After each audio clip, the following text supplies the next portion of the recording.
Your theory wasn't so great. One of our presenters is there though. Hello, everybody. I'm Jess Bauer, the chair of the Essential Sport Workforce Advisory Council. And we're just waiting for a couple of more attendees to join us. So thank you for your patience.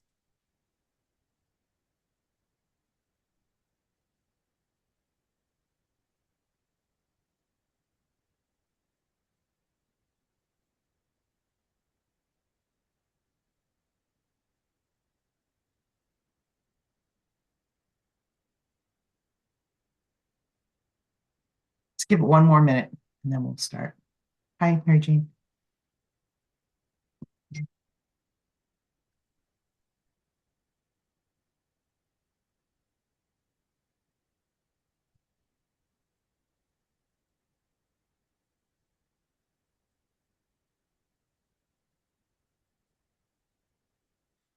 Well, let's assume that folks will join us when they are able. We actually did a doodle poll a little while ago to find a time that worked for most folks on the committee. And I do know a couple of folks are unfortunately ill or dealing with sick people, so unable to join us today.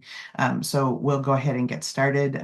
This is the quarterly meeting of the Essential Support Workforce Advisory Committee, and I'm Jess Mauer. I am the chair. We'll do a quick round of introductions, and I'll turn things over to Catherine, just because you were just taking a drink right then to introduce That's yourself.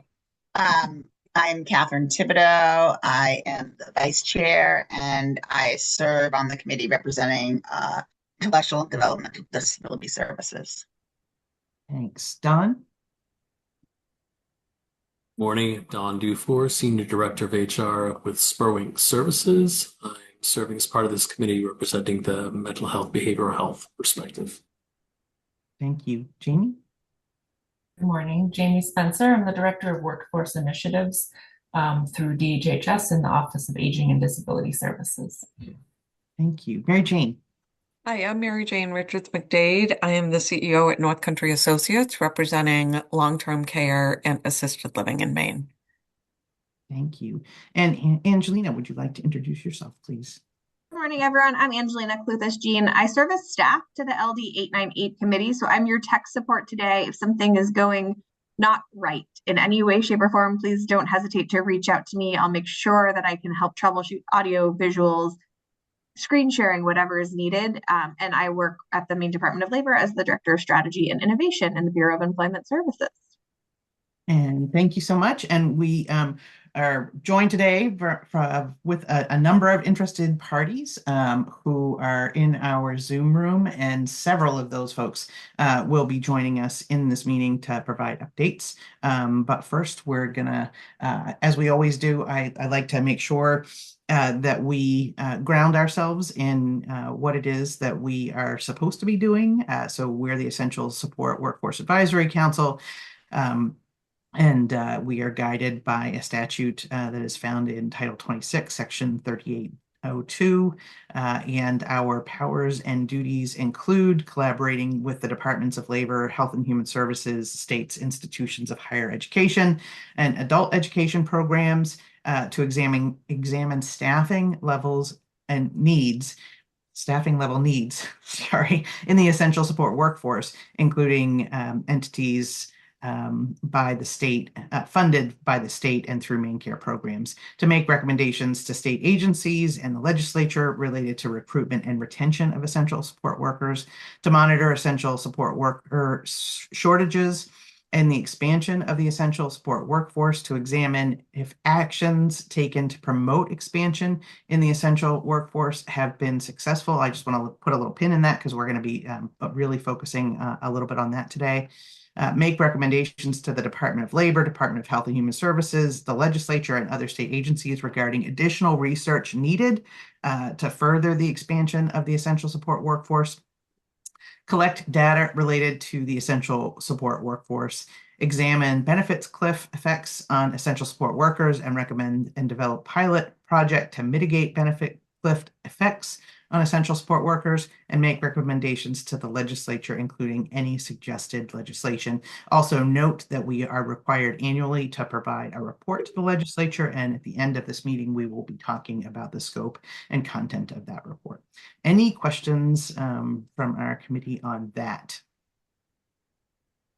And I see that we have been joined by Representative DeBrito. Would you like to, first of all, thank you, welcome for your first meeting of the advisory committee, and would you like to introduce yourself? You're muted. Yes, thank you. Hello, hi, good morning. My name is Representative DeBrito. I serve on House District 64, which is part of Waterville, part of Winslow, and I sit on the Health and Human Service Committee. Terrific. Yep, thank you. Thank you so much. We're excited to have you. Thank you. So, Angelina, I think our first order of business is to address terms of committee members and appointments. And is there anything that you have to offer there in relation to the terms? And that's fine if you don't. I'm just nothing more than when the LD 898 was created, it said that folks would be appointed by the Senate, appointed by the representatives for terms of up to 3 years, and that you're stuck in the term until someone else fills your slot. And so just hopefully giving everyone a chance with Jess's leadership and expertise to think through what actions might need to be taken today, as many of you have now met that 3-year obligation. With the exception of Representative DeBrito, who just got appointed, and her terms are set based upon her terms in office. So if she's the exception, everyone else gets the other version. That's great.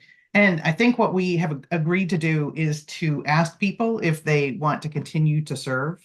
And so we should just make a note to just send a note to everyone and say, are you willing to serve another 3-year term? And now is a perfect time to do that, because I checked the statute today and the sunsetting provision is in 2028. So this would be a logical moment in time to do another term. And then if there are folks who want to come off the committee, we can fill their slots. Does that make sense to everybody? Mm-hmm. Great. Yep. So maybe we can work on that logistically. We are still waiting to hear about a Senate appointment. We do not have one. So we will continue to work on that. I think that our next order of business is an update from the Maine Health Data Organization on HP, LD 977. So I'm wondering if we can bring Karen Lee into the webinar.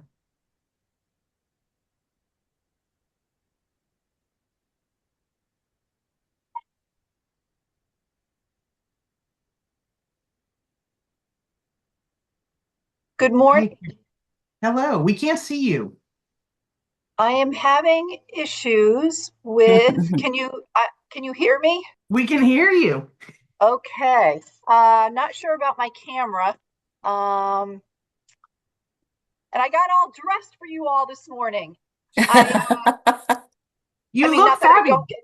Not that I don't get dressed, but I mean, I got dressed up. So I don't know what's going on there, but I know you're crazy busy. And so I'm going to keep it moving if that is okay. That would be really great. So if you could introduce yourself and then let us know what updates you have to offer, that would be great. Excellent. Thank you. So good morning, everybody. My name is Karen Lee Harrington, and I work with the Maine Health Data Organization as well as with the Maine Quality Forum, both independent state agencies, which essentially means, we are part of state government, but we're not part of a bigger department. I serve at the pleasure of a board of directors, and that board is appointed by the governor, and the membership of the board, it's multi-stakeholders. So there's, providers, consumers, government, employers. So it's a broad group of stakeholders. And MHDO, and I've got a small deck that if I could share my screen, and I can send this if you're interested in Yes, we would love to get the slides so we can share them. We have an interested party web page that's maintained by the Department of Labor, so we'd like to include those in the on Perfect. the. So I'll send this over just to Angelina as soon as I get it off. So can you see my screen? We can see your screen. Okay. So MHDO is the entity that is responsible for the activities in the resolve that is titled essential. Well, let's get to it. Sorry. The resolve is requiring the Maine Health Data Organization to develop a plan for measuring gaps in home and community-based services. And specifically, Section 1 of the resolve requires MHDO to develop a measurement plan for annual measurement of the state's home and community-based services care gap using claims and care authorization data that currently exists. And I'm just going to spend a few minutes level setting, and then I'm going to tell you where we're at in the process. So the plan must ensure that the measures meet the federal DHHS Centers for Medicare and Medicaid Services data requirements and are, therefore comparable to measures submitted by other states. And the definition of the care gap in the resolve is the difference between the home care, the home community-based services and individuals that are authorized to receive services and the services that they actually receive.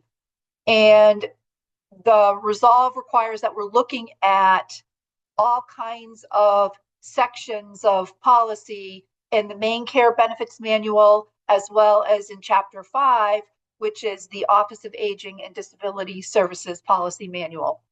And I'll just say right now, I have learned a ton since we started working on this, which was before it actually went into effect. We just started.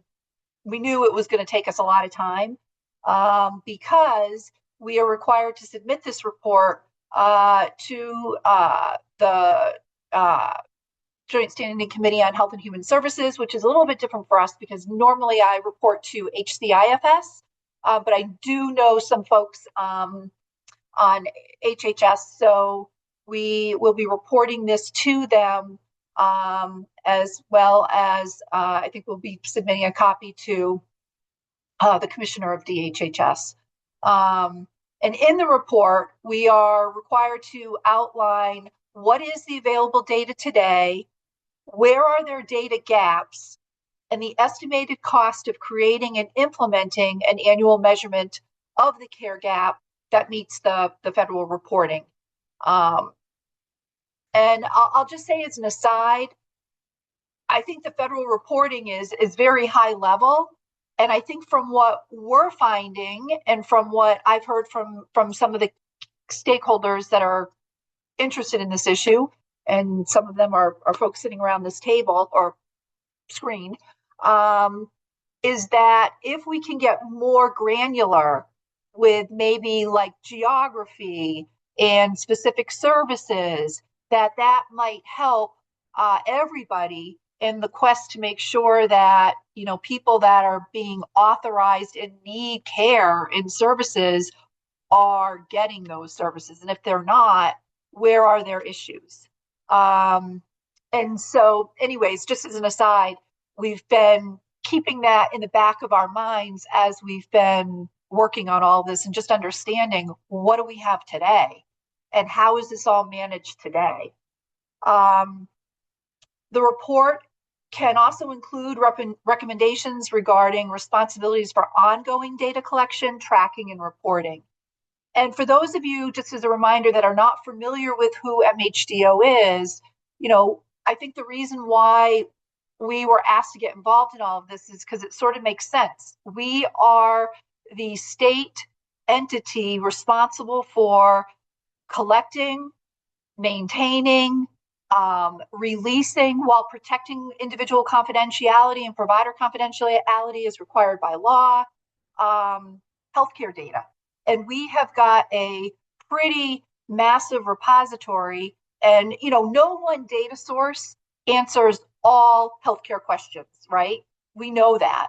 but we have got some of the most comprehensive healthcare data in the state, and we are looked at as a model, across the country by other states that are interested in investing in a healthcare data ecosystem. So it makes sense, but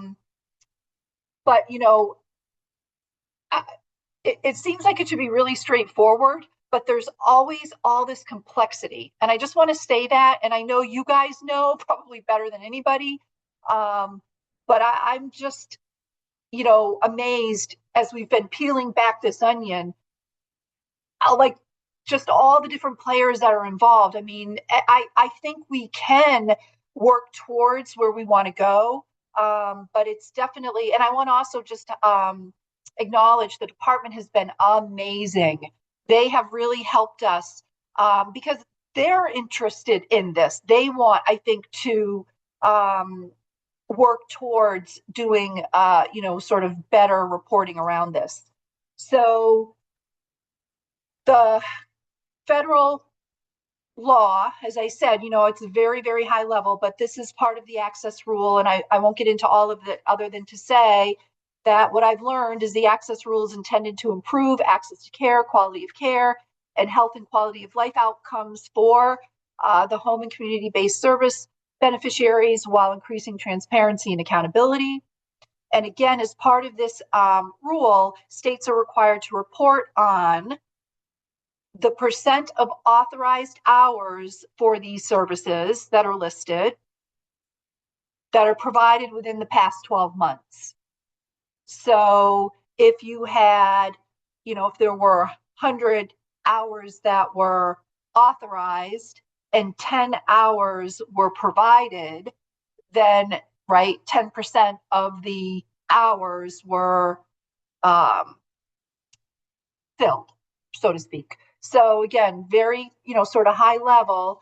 I think for many of the sections of policy that we're required to look at that are under the Maine Care Benefits Manual, the fix is a little more straightforward because the payment data, which indicates what's been filled or what's been paid for, and the authorization data for those sections that require authorizations are all in one system.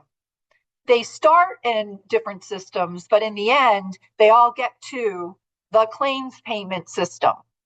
And so I think, the department is working now on talking with that vendor, although they're going to be going out to bid, I believe. And this will be all part of our bigger report. But regardless of who the vendor is, that seems more straightforward. What is absolutely more challenging is the sections of policy under Chapter 5. And this is where we've spent really the bulk of our time, understanding the entities responsible for the care authorization, the available data that's in the numerous systems. What are the systems that the authorization data lives in? And how are the services paid for? It's not a claim, it's an invoice. What is on the invoice? How does the invoice track back to an individual? Who signs off on the invoices? And do they map those invoices to the authorizations? All this kind of stuff so that we can essentially, follow the process so that we can figure out what needs to change in the process, or not so much change, but how do we get the data out of the process from the various entities so that we can create a report. And one of the things that we may not have by January 15th, which is when the report is due, but we will shortly follow, is a plan where MHDO would be the entity that would produce, we would take all this data and we would produce a actionable interactive data dashboard. And what that all means, I can't get into the details of that right now because we're still working it out. But essentially, if you look at any of my stuff on our website, we're all about information and transparency, which I think this is what this federal rule is about. I think the department wants that. I believe many of you all want that, right? We don't know what we don't know. We can't fix what we don't know. And there is data that we don't have today. And this is a little bit of a segue into another conversation, but let me just say at high level and then I'll stop and answer questions. But one of the things that, in all healthcare, there's this question about workforce. And do we have enough workforce? Do we have enough people in the pipeline that are going to fill the slots when people retire? How many people are retired, right? And there's all kinds of people that are working on those types of questions and so on. However, what I think we've recognized is that we don't have comprehensive workforce data or a repository of workforce data, not just for, on the healthcare side, individuals that are licensed, but for non-licensed providers like the essential workforce. I think there are many people in that workforce that, if not all of them, that are not technically licensed, but they are providing these incredibly important services, and we need to figure out how to get to either those employers or those employees to better understand some of the issues around workforce capacity and challenges. And I think that is part of this, it's not part of our resolve per se, but I think it's part of the ongoing question around, we don't know what we don't know. We can't respond to what we can't measure. And so as I've been working with a different hat on relative to workforce data, I've been thinking about how this workforce aligns with that endeavor over time. All this takes money. And you guys know this better than anybody else. We don't have any money. However, there is this big grant that hopefully the state will be successful in being awarded, that if successful, it may offer MHDO the resources, or provide MHDO the resources to really get into workforce capacity data as a new data stream. So again, I digress a little bit, but I think there's a convergence of all this stuff.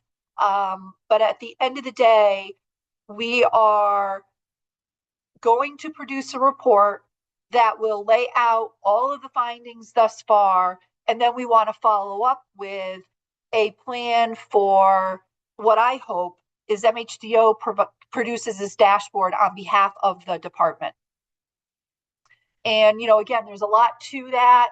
But I think, if we could do that, I think it would be pretty amazing.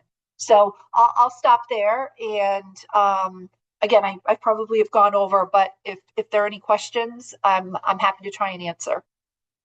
Great. Thank you so much, Karen Lee. And are there any questions from folks on the committee?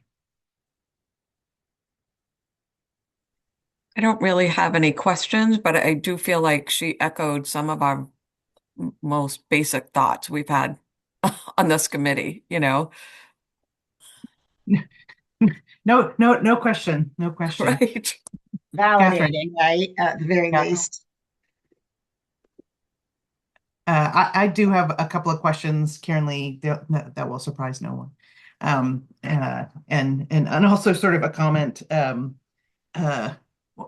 You're sort of emphasizing initially the idea of comparable data with the access rule and CMS, and sort of that ability to expand. I just wanted to say, I looked at the statute and really think if that's not limiting in terms of that's just saying what would be comparable to other states so that we can compare that, but that doesn't mean that we can't also go further. And specifically because I know we've talked before about being really interested in understanding where these people are that are not getting care, and if they are concentrated in particular areas, so that it's not just I'm part of the other committee that you're working on around the Nova fund, and really trying to and the drumbeat is how do we know where to make the biggest investments in healthcare workforce if we don't have any idea what the real gaps are in workforce, and more importantly where they are, right, in concentration, and what are the drivers, right? So that's the next question. You and I have had a little bit of a conversation about that. So what's happening to those folks who aren't getting care, and you're looking at claims data, and is there any correlation then to facts, those people who are supposed to be getting care ending up in the hospital or ending up in long-term care when they have elected to be in home care. So anyway, those are like sort of the bigger questions, and I know you're thinking about all of those things, but I just wanted to say out loud, I don't read the statute as limiting, but making sure that the baseline data we have is comparative to other sources of data. So I'm curious about your thoughts on that. Yeah, I mean, I think that I want to be really sensitive to the department owns, DHHS owns, all of this. What I feel like my agency can bring to the table, if supported, is a interactive reporting structure that I don't think exists currently, that gets into exactly what you're saying. Like, just providing a percentage of hours that are filled or not filled seems to me to not, really serve the people of Maine like we could, because there is information in the data about geography. So, I think we all know intuitively that we got issues the more rural that you go. But we got to stop like just saying we think, and we need to say this is what we know, because there is no money. And so if we are going to take money away from someplace else, I mean, I'm not a policymaker, but I'm a taxpayer, and I kind of think that if you're going to take money away from something, then you need to know why you're doing it, and then you need to be able to measure the outcomes of that investment. And so I feel like really strongly that my mandate is transparency. That's what I'm supposed to be focused on. And so I feel like there's a real opportunity here. And I have to say this, and maybe someday I'm going to be in a better place with this, but I feel like when you go through this personally, which I have done over the last 7 years, it changes everything. And I really wish that people that are making decisions could actually sit in it, because when you see it, and I was like running a home health care, like running out of my home with my mom living with me, and I live in a more urban area, and getting people to come, and we were paying cash. Okay, so it's a problem, no matter where you are. And I am very committed to this personally because I lived it. And I still hear stories about people from this agency that can't get help. And this one woman sat in her car for 5 hours because her husband couldn't get her out of the car. And, no neighbors around, and the worker wasn't coming until later in the afternoon. I mean, you hear this stuff all the time. So I'm just sharing this with you because you all are interested in this, and this is good therapy for me. So thank you. But that to really just sort of underscore that I am very interested in this beyond what may be written in a rule. However, that's me. And I am not speaking on behalf of the department. And again, as I said, everything takes money. I can't absorb this with my existing budget, but I will go to the ends to figure out where we can find money or figure this out. And so that's kind of where we're at. I couldn't agree with you more that there is a convergence of this issue and need with a whole lot of other, right? And the real challenge is, I think, we always say healthcare is fragmented, and it's like the way we want to fix things is also fragmented. And it's trying to figure out how can we bring some of this together. And as part of that, I feel like data linking. So one of the great things is, right, we've got hospital data. So if we can see that in a certain geographic area, there's a huge, right, we can do some linking with other data sets. It just makes a much more robust, powerful set of analytics that, again, policymakers hopefully can use to make good decisions. So I'm with you.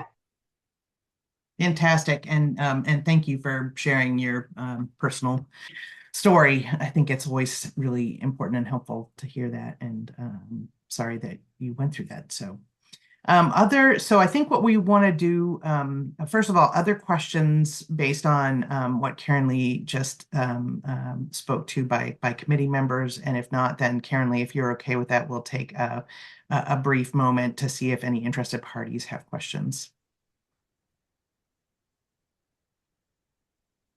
All right, seeing nothing on the committee, if you are in the interested parties listening group and you would like to ask a question, you can raise your hand and Angelina will bring you in.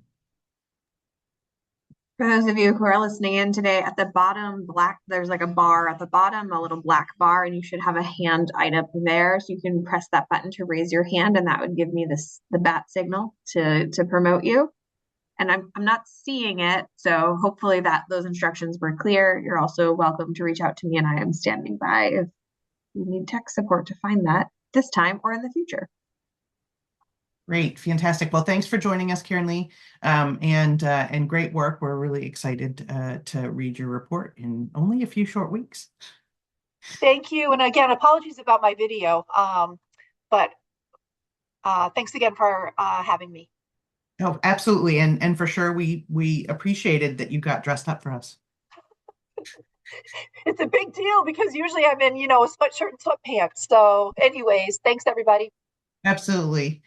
All right. Well, we're going to move now to sector-specific updates. And again, really interested in understanding where we are currently in relation to the gap in sort of real time on the ground. And so we have invited a number of people to provide updates to the committee today. And as I was saying sort of earlier, this is really about monitoring the essential support workforce and seeing if efforts that we have taken for many years to promote the expansion of this workforce have been successful, or are we making progress, or are we not? So we're going to now have a series of presenters, and I think, Angelina, you're going to promote them. I think I've got almost everyone promoted. We are just for order. I've got Bev up first, Adam on deck. I'm missing Michael Smith still, and then Angela and Laura are here. And so that's kind of the order we have for you, but I've got you all here so you don't miss anything in the transition of attendee to panelist. Terrific. And just before we go with that order lined up, and I saw Bev is like, she's ready to go. Is there anybody that's got a time constraint that needs to go first? Is that order okay for you all? Okay, great. Bev, you're up. Please introduce yourself.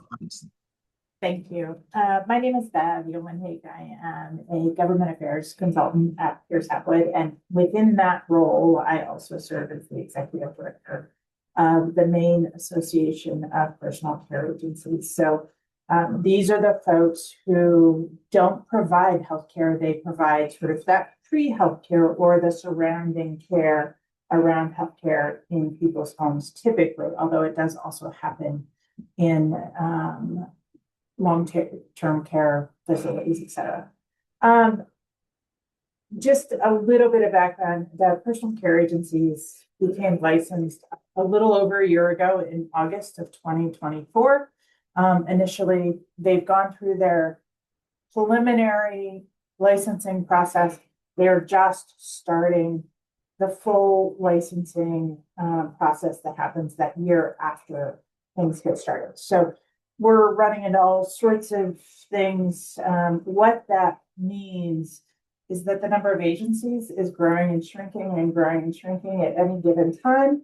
And so as of this morning, there are 393 agencies listed within the department's website. I will say, and this is not to ding on the department, is that in this process, there are some of those that are duplicates and some that are missing. So don't assume that that is the correct number.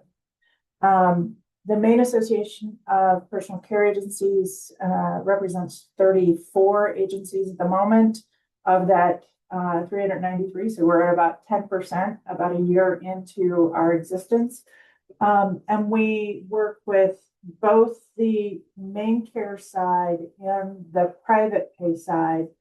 And that's important because there's a huge, actually, it's the main care side and the private pay side, and I have long arms, so that's really far apart. And then there's this big gap in the center, and that's probably the real care gap. It's the folks who can't afford main care, or can't afford private pay, don't qualify for main care, but really need assistance and can't afford to get it. I've been asked to sort of talk about the numbers. I wish I could talk about the numbers in a realistic sense. Some of our agencies have over 400 staff members. Some it's one single person who's both the employee and the owner. So there's a wide gap. I don't have data on how many people are being supported or how many employees we have. I would love to. I'm so glad I'm not going right after Angela because she's got all the data and it looks amazing. And so listen to her. It doesn't exist yet. And so I'm hoping the department actually comes up with some. I do want to, though, talk about struggles within our system. Some of our employees, because their certifications are the lowest on the chain in terms of how much education they need, their pay is also pretty darn low. It is just above minimum wage in many cases. That means that we are not competing with, high-end jobs. We're competing with fast food. We're competing with just about Uber drivers, et cetera. So it's really tough to keep employees when the reality is our folks, although they're very, very dedicated to their work, they're also doing some really stressful things. They're taking care of people when families aren't showing up, so they're taking care of both mental health and sort of the physical comforts that they need in their home. So that's a little bit about what we're doing. Our biggest concerns are making sure that our employees and the people offering care who are not employees of personal care agencies, this is a big issue for us. There's a whole self-directed care section of people who are getting main care and are hiring people off the street to come into their homes. And when I say off the street, it's typically a neighbor, a friend, et cetera, to come in. Those folks aren't necessarily trained, supervised, vetted. We have one agency, part of the licensing process forces us to get everyone checked through Child Protective Services background checks. One agency, this just happened a couple weeks ago, an agency had a long-term employee, a 20-year employee, come back with a ding on their record from CPS.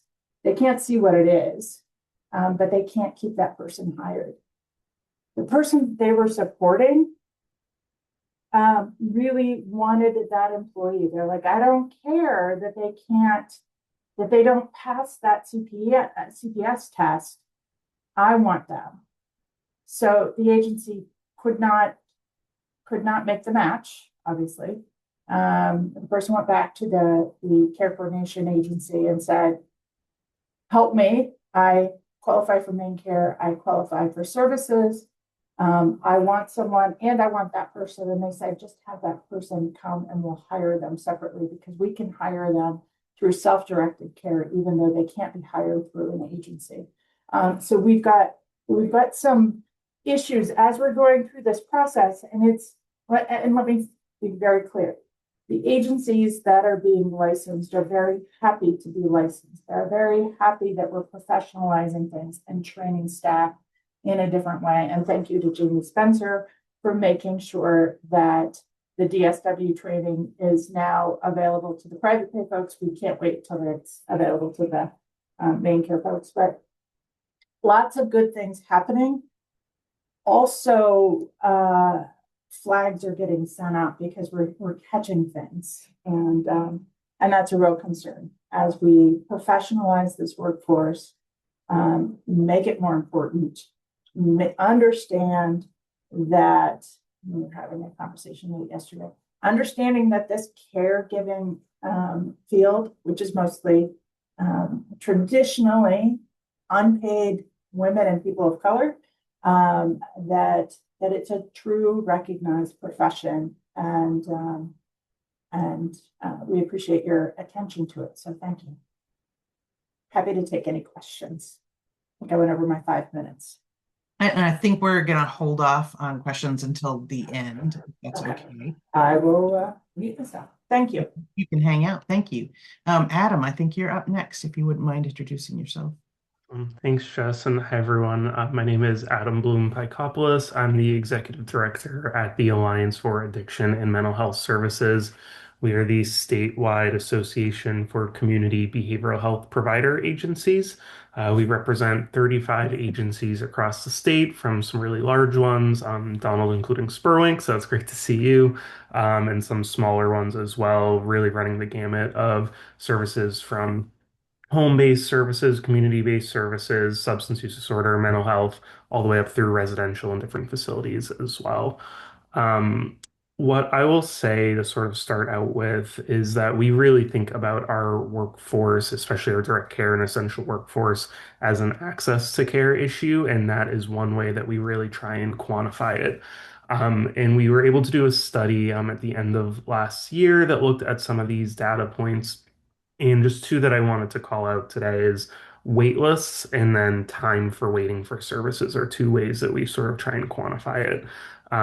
Based on that survey right now, we're seeing a wait list of over 10,000 folks for various services in the community only. And so those are outpatient services, we're not talking inpatient or residential or other, facility-based. This is all, home-based or community-based services. In terms of time to wait, we saw an average of over 10 months waiting for services. And I should say, too, our providers that we work with are almost entirely Maine Care based, so Medicaid payments. We have some Medicare, some private pay, some commercial insurance, but on the whole, when we're talking about this is Medicaid-based services. And so we saw over 10-month wait lists, over a year for some specific home-based services, especially for those with more highly acute needs in children.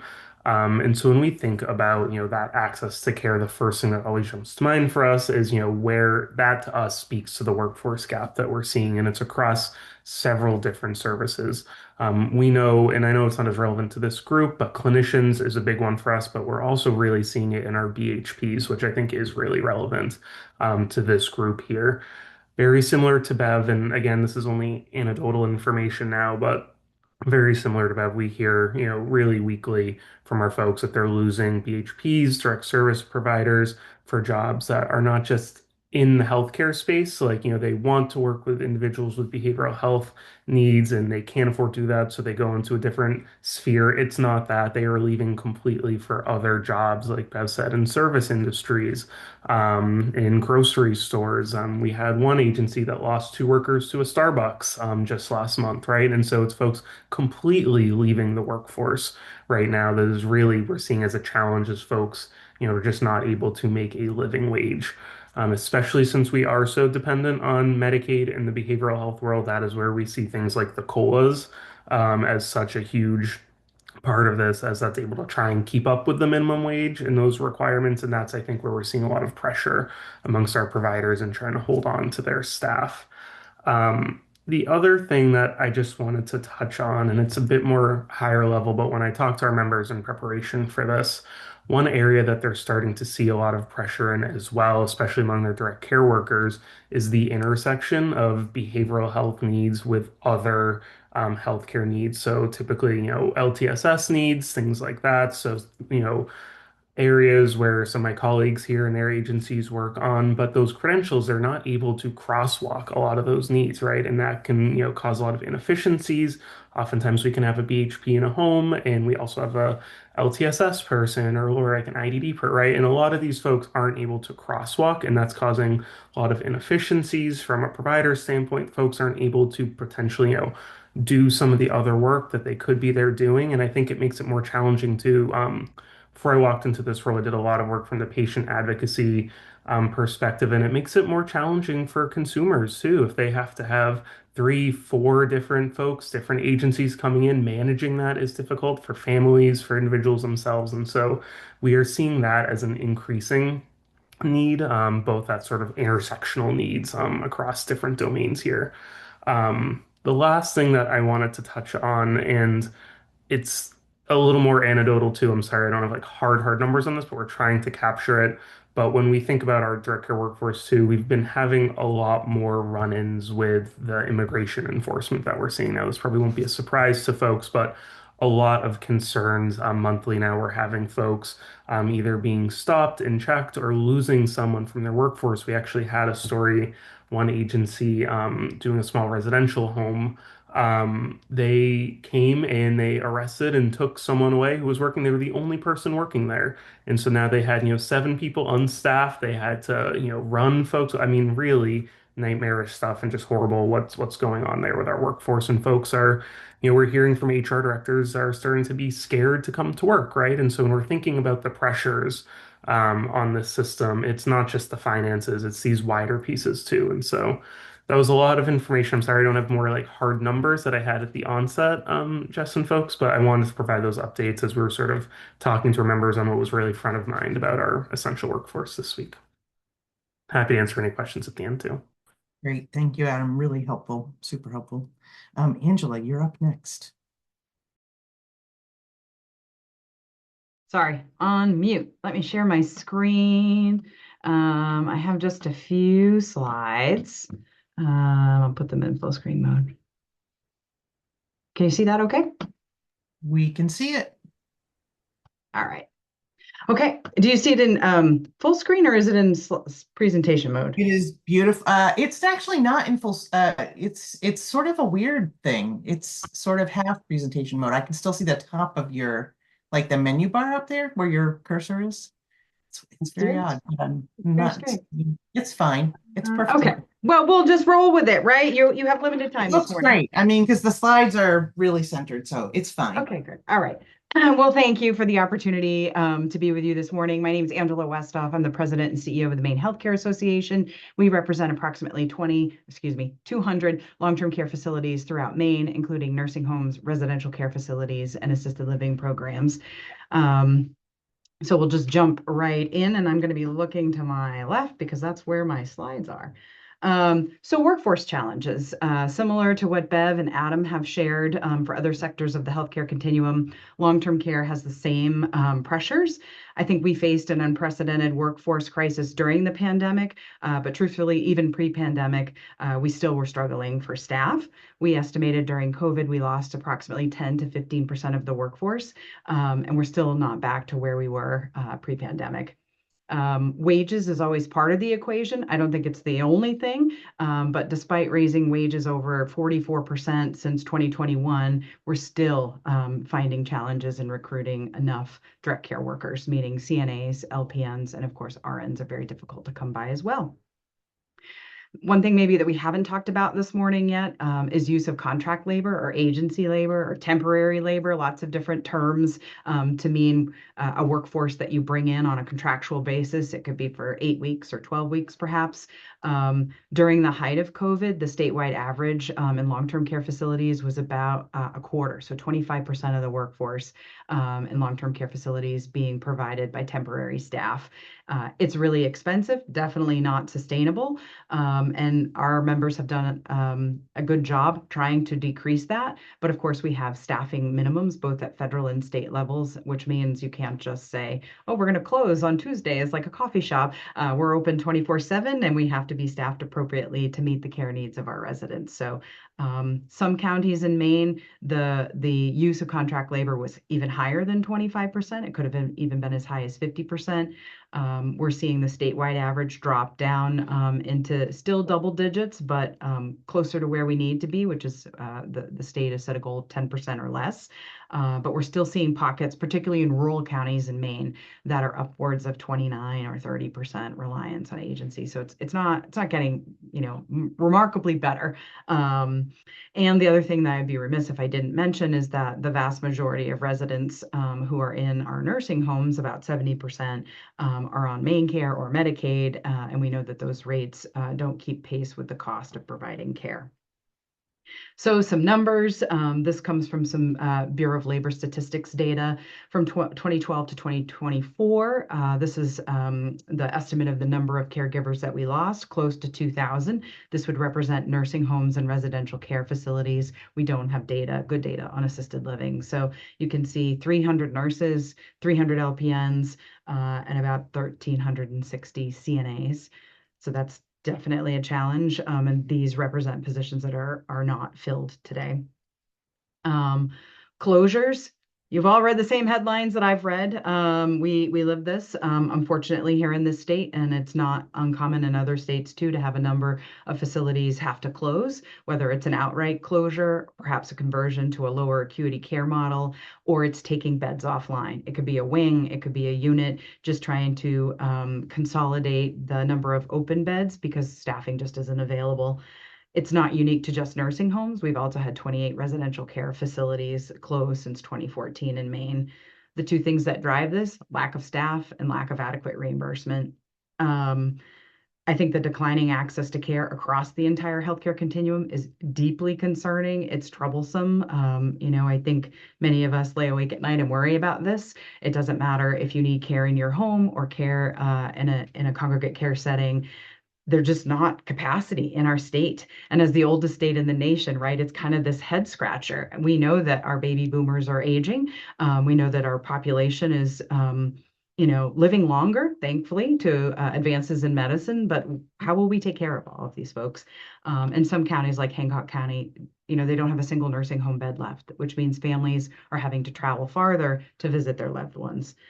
New stat, I updated this from yesterday. So for those of you that heard me talk about this yesterday, there was a new study out this morning I found that said more than 80% of Americans are going to need long-term care at some point in their lives. And again, that's a new study out of Boston College. So assistance with activities of daily living, as you all know, eating, bathing, dressing, mobility, all of those things. Next, we've talked a little bit about financial pressures this morning. I know Adam mentioned it. It's definitely on the minds of providers across the continuum, but cost of living increases is part of the equation of being able to recruit and retain a workforce. And if that doesn't happen, and we're very grateful to the legislature for the 1% that was provided for some providers effective July 1, for others effective January 1, but we're way behind with where we need to be able to compete. It's a super fragile sector, as evidenced by the dozens and dozens of closures that have happened over the past few years. And I already mentioned about 70% of those in our facilities are on MaineCare. So that's a very fixed reimbursement rate. We're not able to cost shift to any other payer source. And then lastly, this slide's a little old now, but we put this together back at the end of 2024. This represents just nursing facility beds. So the orange bars show the decline in beds. So going from about 7,000 beds down to about 5,700. The blue line represents Mainers age 75 and older. And you can see that from 2024 to 2040, the predicted growth in older adults up to about 250,000. And again, these things are going at an X, bed capacity going down, and the number of older adults growing tremendously. So I'll just stop sharing my screen now because I can't see you when that happens. So again, thanks for the opportunity to share this with you. And I think we're going to hold questions for the end. Is that true? Yes, sorry. I was looking at the research you were just talking about. Just a point of clarification, it's not all people, it's actually people over 65. Yes. And there's some really nuanced data in there. So because that was shocking. Laura, you're up next. Good morning, everyone. Good morning. Thanks for the opportunity to share an update on Maine's intellectual and developmental disabilities service workforce. I'm Laura Cordes. I'm the executive director of the Maine Association for Community Service Providers, known as MACSP. We represent nearly 100 organizations that collectively support about 7,000 children and adults with intellectual disabilities, autism spectrum disorder, and brain injuries. I know this group is concerned mostly with the adult service population, direct care service workforce. And so focusing in on that, our services among our members span the full Maine care system, from case management to community and employment supports to a range of residential options, including 24/7 staffed group homes, shared living, as well as some very specialized care for folks with complex and high medical needs. Altogether, these programs rely on an estimated 9,000 direct support professionals. Of course, that includes some folks with nursing or behavioral health professionals, but largely when you think about the IDD workforce, we're referencing them as direct support professionals. This workforce is overwhelmingly women. An estimated 20 to 25% may identify as new Mainers or immigrants. And I really appreciate Adam's comment about the fear in the community and really that direct concern that increased ICE presence or activity would leave people that are supported abandoned. And we've started to see cases of that around the state. I'm going to share in the chat a MACSP, just kind of a one-pager for you all. I'm not going to go through it today, but I will reference it because it's findings from our 2024 member survey with responses from 39 agencies about the workforce. I will note that that survey certainly predated the cuts to Maine care cost of living adjustments in 2025, which for our sector, and I certainly know many others, really we just saw a meaningful stabilization over the 2 years that those COLAs were applied. And they, as folks know, were used to help meet the state's obligation to adjust labor costs of direct care service rates to support 125% of minimum wage. So I will touch on that, as others have this morning, that is, a significant challenge to us, just the funding, the lack of adequate HCBS service rates made worse by cuts to annual COLAs. It has really constrained across the board our organization's ability to raise wages, retain staff, build the stable workforce, let alone expand it.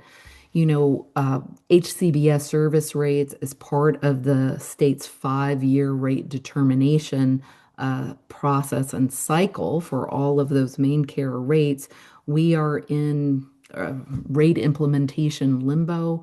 Rates were determined. Some rates have not been adjusted by a rate study in nearly a decade. Rates were proposed, but they are not funded or implemented. There's not an effective date in sight. So the data in the document that I've provided, I will say closely aligns with national trends by Anchor and their 2025 State of America's Direct Support Workforce Crisis Report. So if you want to do a deeper dive, it's not necessarily a state by state comparison, but across the country, we would certainly align ourselves with findings there. But MACSP will be sharing, and I will make sure that you all have it as well, a survey capturing our 2025 data for early release in the first quarter of 2026. I think across the board, we saw that stabilization. A majority of services said that they had vacancy rates of about 14%. This again was pre-COLA shortfalls. They do report a persistent gap in ability to cover all authorized hours. So we talked a lot about that care gap across the board. Wait lists are a whole other concern, but just for folks who have authorized services, the inability to get folks out in the community to support people as they would like to be is limited, limited ability to take on new referrals, and then pressure across the board to, day to day without that stability, predictability of funding to know where to temporarily close, collapse, or if you could possibly expand a program. Nearly 60% of DSPs have been in their role for less than 3 years. That's what our last report found. So that's a continuing indicator of kind of that churn, that turnover. That's we don't want to see in any organization, but particularly for a workforce and for people who are supported that really rely on relationship-based support. While there was some stabilization across the state, I want to just land on a couple places where our anecdotally and our survey findings showed that the most unstable services remain in residential group homes. So these are 24/7 intensive supports and maybe 2 to 4 person homes in the community where staff are really doing a lot of overtime just to maintain basic services and supports for folks.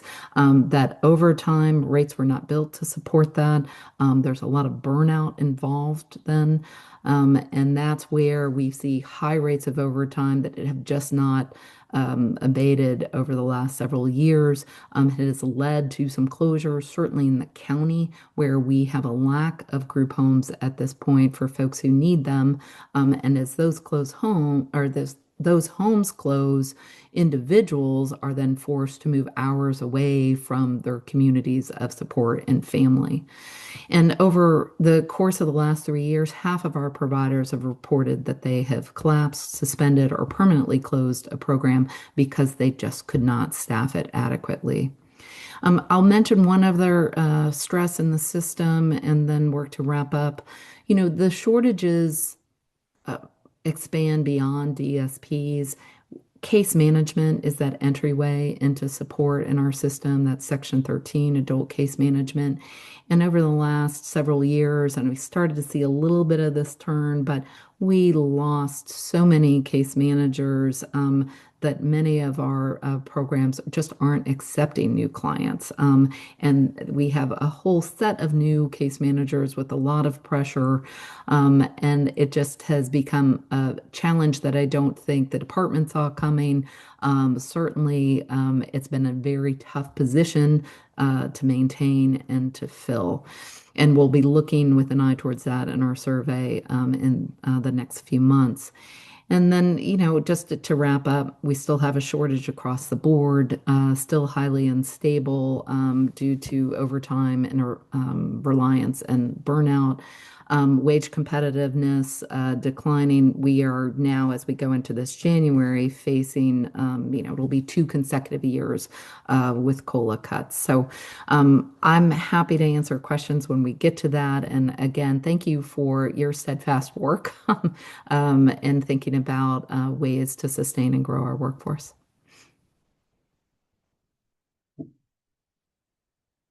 Okay, wow, that was a lot of information. Thank you very much to the 4 of you. And so now I'm going to ask if any members of the committee have questions for any of our presenters. Or each other, by the way. I have a couple questions. I think I know the answer to this, but I'm just curious, is there anybody or any entity that's tracking let's call it ICE activity and the number of workers that are being removed from the caring profession or the essential support profession during this time? Is this, and maybe somebody at there's, I guess. I had the same question. Yeah, so that's one question. And then I was just curious, I had a question for Angela. I know there was a rate reform, maybe that's the way you could put that, like a new way of doing your rates in long-term care. And has that proven to have is there any correlation of any improvements or anything benefiting your industry? Those are my 2 questions. Yeah, great question, Catherine. Thank you. I would say that rate reform has certainly improved rates. I mean, rates have gone up. That's the good news. The challenge, though, is going into rate reform. The deficit between the cost of providing care and reimbursement was like $96 million. So we've big delta. And what happens, at least for nursing facilities, is when rates get rebased, right? When rates are recalibrated. And in the past, in the old system, every facility would submit a cost report on an annual basis, subject to audit. There'd be a true-up period. And so when rates would get recalibrated, they would kind of come closer together and then they would drift farther apart, right? So we're kind of doing this yin and yang process. And with, I think, some of the uncertainty around rate reform going forward, how frequently will rates be rebased if COLAs aren't happening regularly? And that's true, I think, for any of us who rely on cost of living increases to adjust your rates to keep pace with inflation. It just makes it very difficult, A, to budget, B, to run a business. I mean, you know that, Catherine. So I think it's gotten better in some respects, but there's still an awful lot of uncertainty. And then, I just think with everything that's happening federally with Medicaid cuts coming to the state, what does that mean for the whole healthcare continuum, access to care, our workers, will they have access to health insurance and healthcare? So, I mean, there's a lot to unpack there, but it took 2 years to do rate reform.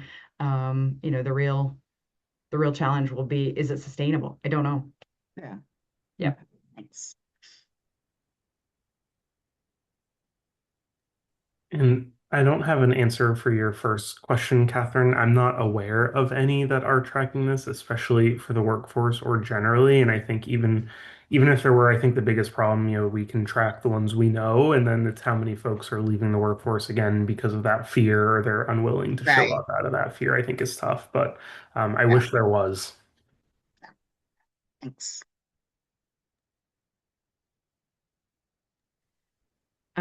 I would just add to your first question, Catherine, that Representative Shelley Pingree had done a tour of one of our facilities, and she asked the question.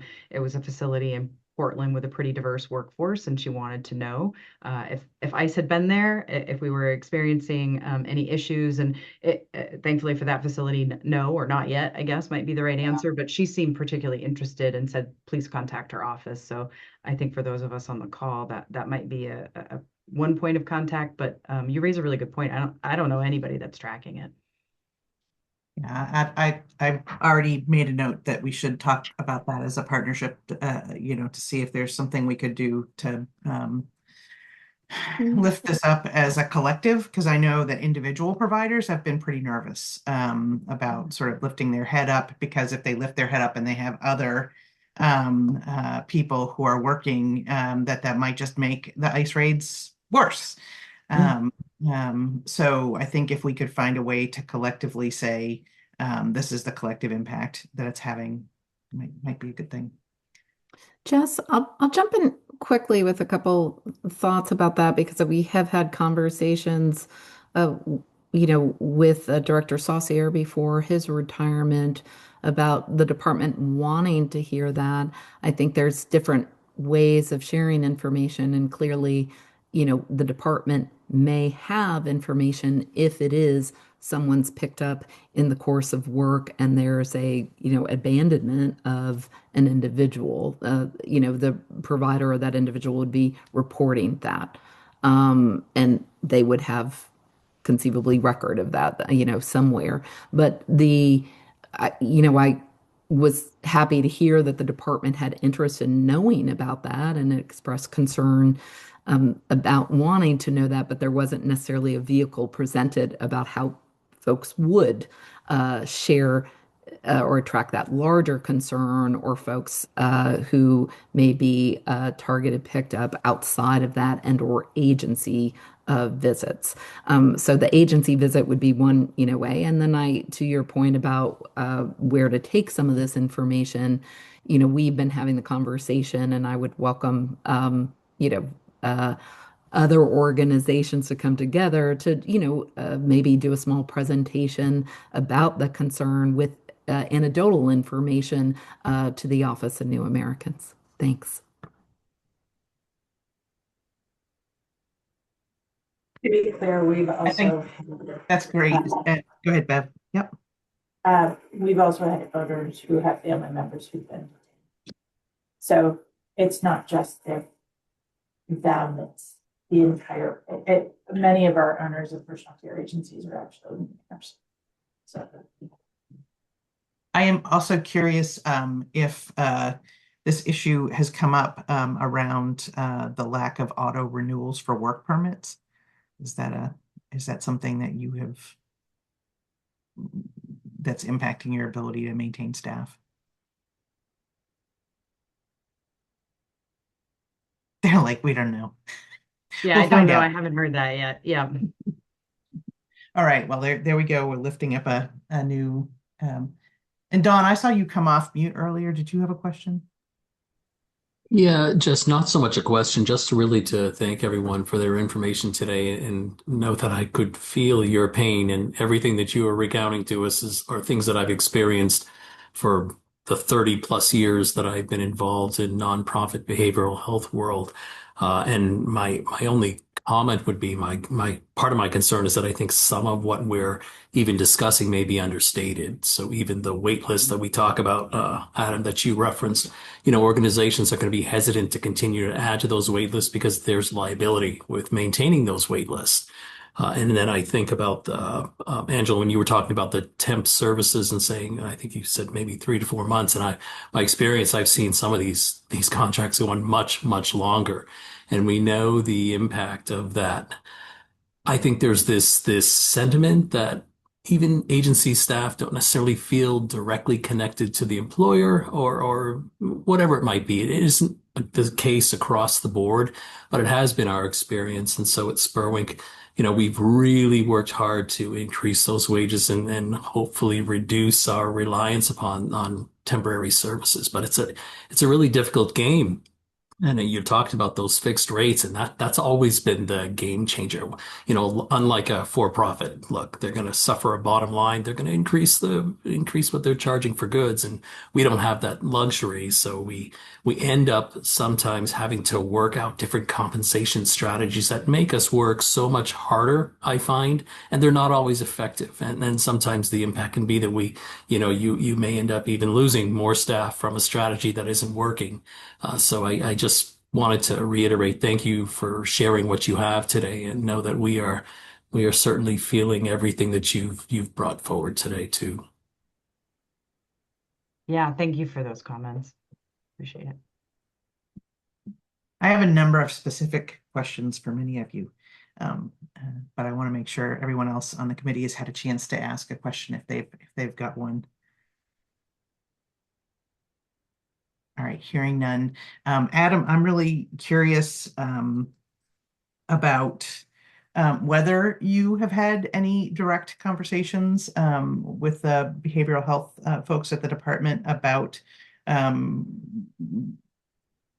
their willingness to engage in creating a universal credential that includes behavioral health. We've broached it. We have not had super meaningful conversations to this point. So much has been focused, especially on clinician-based workforce with them, has been a lot of efforts, and I think understandably so, of where we're at in our limited amount of social workers, clinicians. But it is something that we continue to try and engage them on, but there have not been like extremely fruitful conversations. But that's not to say there can't be, and it's not a continued focus of emphasis for us. And I think they've been receptive in understanding the need. Right. And Laura and Adam, I'm curious if we have been doing anything to track the uptake in what you've lifted up, Adam, as these intersectional issues where credentials don't crosswalk, where you're dealing with somebody with intellectual disabilities who's old, somebody with behavioral health problems who's old, and you need to engage both systems, but that's not working. And I'm curious if that's an issue for you too, Laura, and if it is, if it's not, that's fine, and if it is, Adam, I'm curious about what the scope of that is, like how if you know. So go ahead, Laura. There are a couple of questions in there, Jess. I'll take the one, no data. But uh, when folks are in crisis and there's an intersection IDD and behavioral health, there are few options and few specialized folks to support them that ends up in hospitals, out-of-state placements. I've long wanted the data about folks who are placed out of state. And how much could we be bringing folks back to their community, their family, how much we could save if we were, redirecting those funds, et cetera, but don't have it. But we have few, we are the last resort. We are the crisis system. There is really, I think there's 8 to 16 beds for folks. But to that kind of outside of the crisis, the intersection of supports, we are engaged with the department on updating some rules, Chapter 5, that's been ongoing work. But to that data point of where there's a need and how many times are we running into that, it's a great question, and I'm happy to explore that more with our members. I think that's a good summary, Laura, of where we're at as well. So much of this has been anecdotal, Jess, across our board meetings and some of our specific area meetings, but it is one that as we continue hearing it, we've started to think about exploring ways that we could find resources to try and track this better. I do have a wonderful resource from national trends and data that I helped work on before I got here on that crossover that I'm happy to share, but Maine specific, we haven't seen much yet. What I will say too, a lot of what we're hearing, it's not just our providers saying it too, but we're starting to hear it too from our providers, hearing from providers in other spaces. So like Angela, I'll give your group as an example. We're hearing a lot of folks in the SUD world specifically where they're having nursing homes or RCFs reaching out for support. They have folks with substance use disorder needs or mental health needs, and they don't know how to, manage those in an effective way. And so we're getting a lot of anecdotes from that way too, where it's not just our folks in homes, but it's others reaching out for support, and it's that same difficulty of a crosswalk. Seems like this is another really great area of inquiry, maybe just for exploration of like what are all of the what are the edges of these problems, and how can we think about some recommendations that might begin to ease them. Last question for you, Angela. Is Hancock County the only county without nursing facilities, or are there others? Hancock County is the only one with 0 nursing homes, and there are others that have just 1 or 2. Yeah. Yep. I'm going to take a breath and say, anybody, and my questions trigger any other questions for people on the committee? So we'll take another break and ask folks who are in the audience, the interested parties, if there are any questions for any of our presenters from the people who are listening. And thank you very much for being here and listening. And if so, raise your hand, and that is at the bottom of your screen, and Angelina can promote you.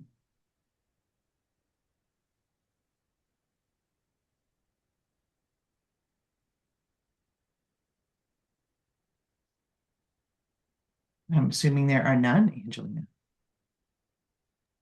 I don't see any, but I will start clicking buttons to promote our next panelist just as we Beautiful. transition.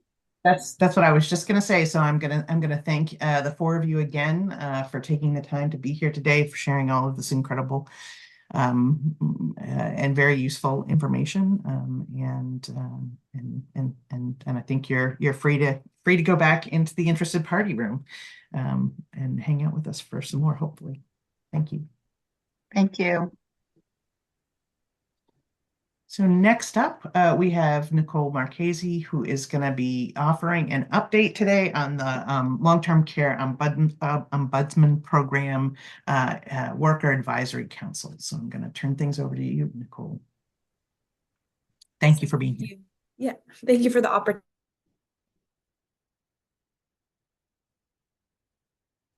Oh, I kicked her out. I was trying to kick out. Not kick out. That's not the right word. I was trying to promote, to demote our other attendees, and I pressed the wrong person. I'm so sorry. As Nicole logs back in, it's all my fault. I pressed the wrong button. So I wanted to make our other most recent speakers attendees to take the pressure off of them. I'm back. We're gonna try again and say hello, Nicole. And Angelina, sorry that she sent you away, but you're back. That's okay. I am not the greatest with technology, so I completely understand. I'm going to go ahead and attempt to share my screen. And do you mind just introducing yourself? I know I said who you are and where Yeah, you're from. of course. Yeah. I'm Nicole Marchese. I'm the public policy advocate for the Maine Long-Term Care Ombudsman Program, and I also help to support the mission of the Direct Care and Support Professional Advisory Council, which is housed within the Ombudsman Program. So I'm going to go ahead and share my screen.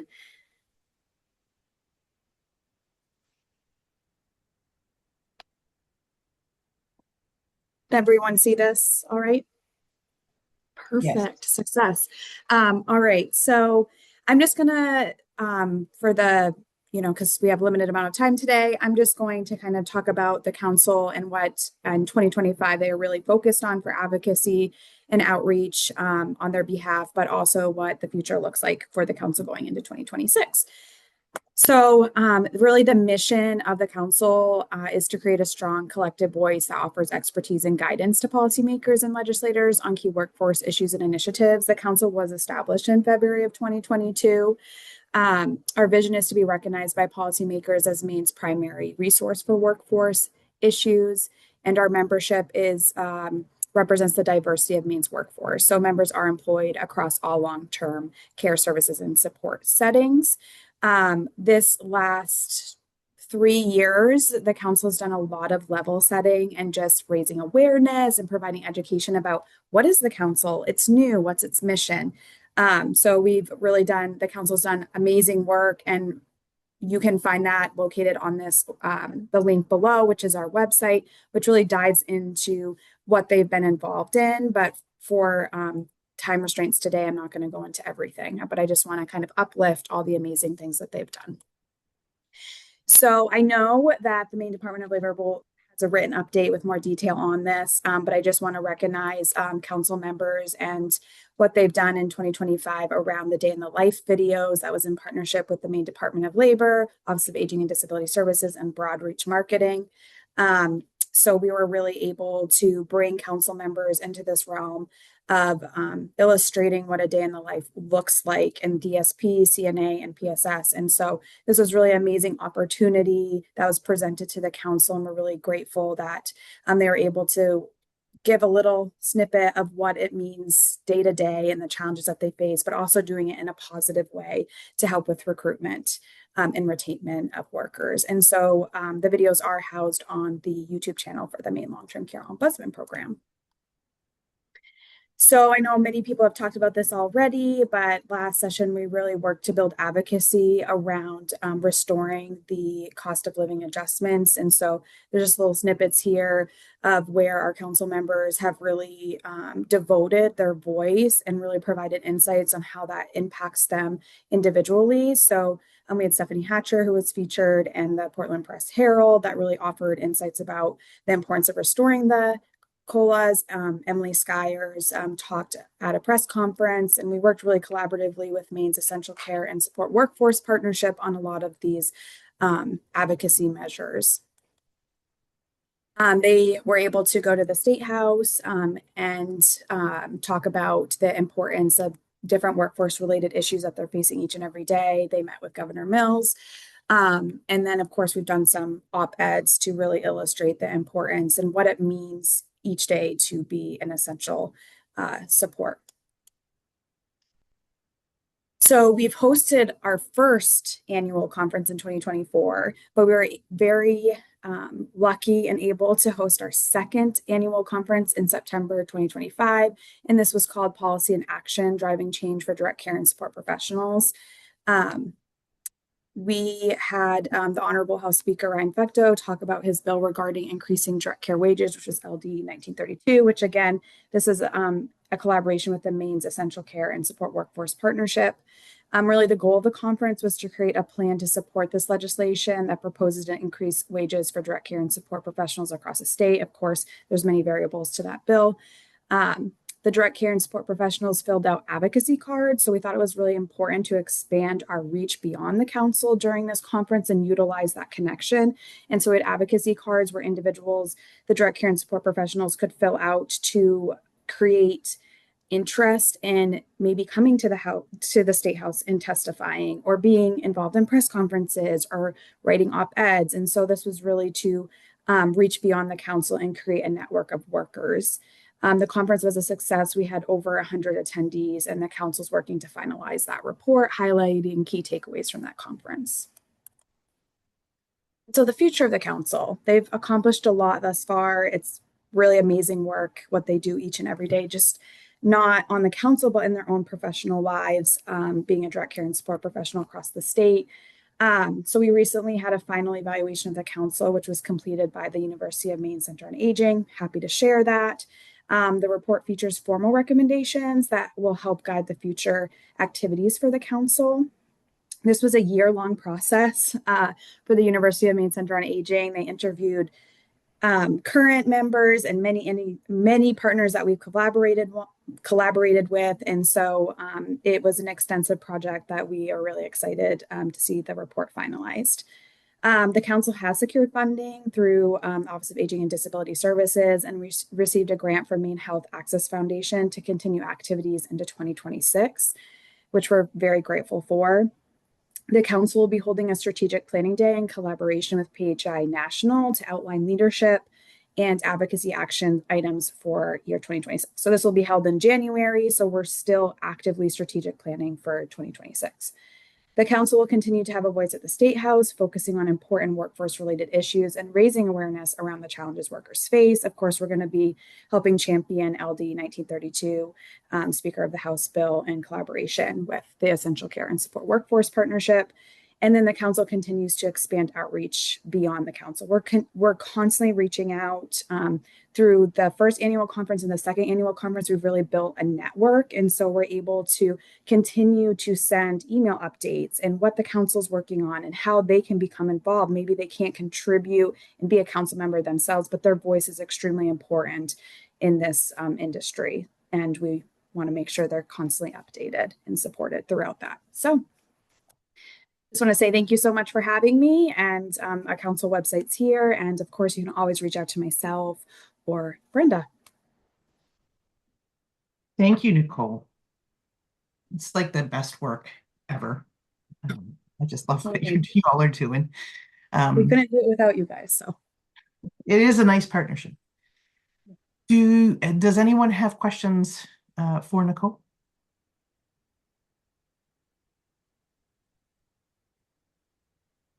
Well, thank you for joining us. And hopefully, Nicole, once we pass LD 1932, maybe you'll even sit on the committee, because as a reminder, that bill is the vehicle to one of the recommendations we made last year, which was to expand the seats on this committee to include somebody from the long-term care ombudsman program. So an oversight that we need to fix. Thank you. Thank you. So I think our next update is from Jamie. Is that right? And what's happening with the Department of Health and Human Services, and specifically around credentialing. Yes, thank you. I want to say, Nicole, the conference, I was able to attend the conference, and it was wonderful to see such a great turnout and great conversations and questions being asked. So I hope that work can continue. It's really important. And I think, Bev mentioned earlier before with the licensing rule coming into effect and really professionalizing these direct care workers and all of these essential workers.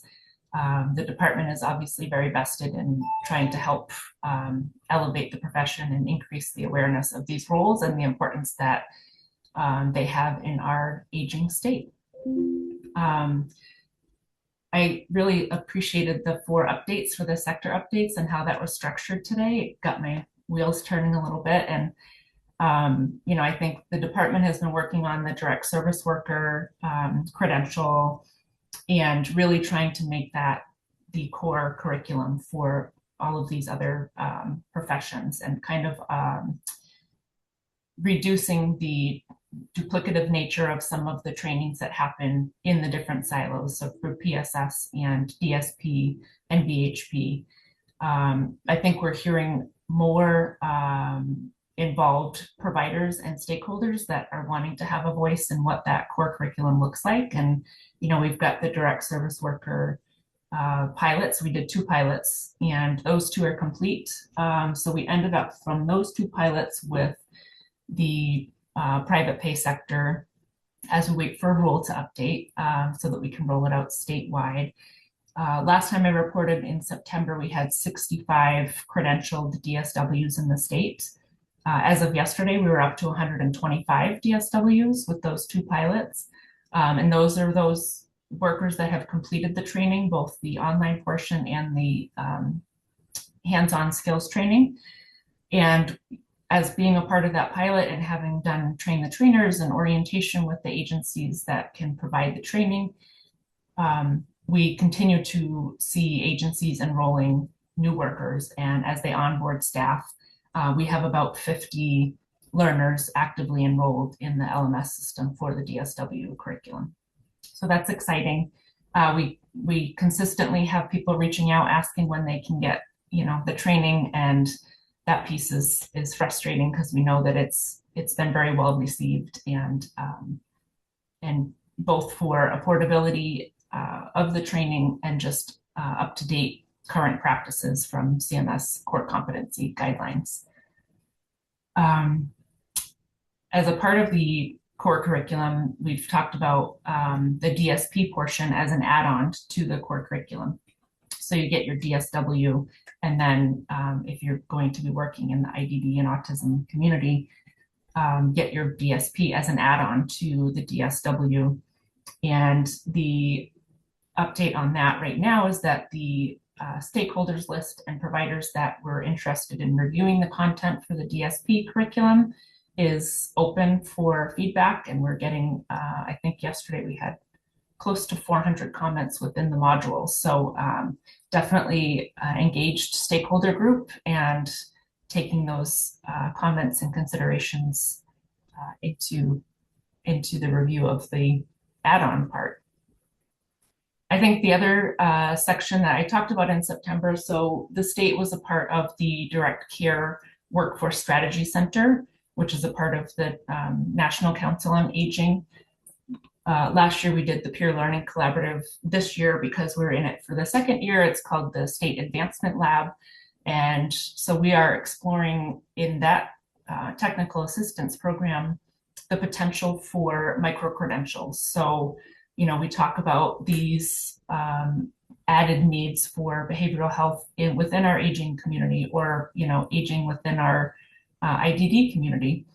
So we are working with the Strategy Center to explore what other states have been doing and trying to supplement or develop a model that could supplement the core curriculum and provide specialized trainings, because I think part of the challenge here is we want people to become specialized in the fields that they want to be working in, right? Keep them engaged, know that they're valuable, and that they can be specialists in the fields that they choose. That doesn't always mean that someone wants to become a CNA or an RN, but they want to have training in what interests them and makes them, you know, stay in the field and feel that they have the right tools to be successful. So that technical assistance program was supposed to go through March. They've actually just extended it through June and July. So some extra time to gather some more input and develop some strategies around that. I'll pause there for any questions on the direct service worker or any of those little components that I mentioned. I have a question. So it sounds like some people are going through the DSW, like original, like whatever, the base training. So then can those people work in the field, or do they have to be otherwise credentialed, and where can they work?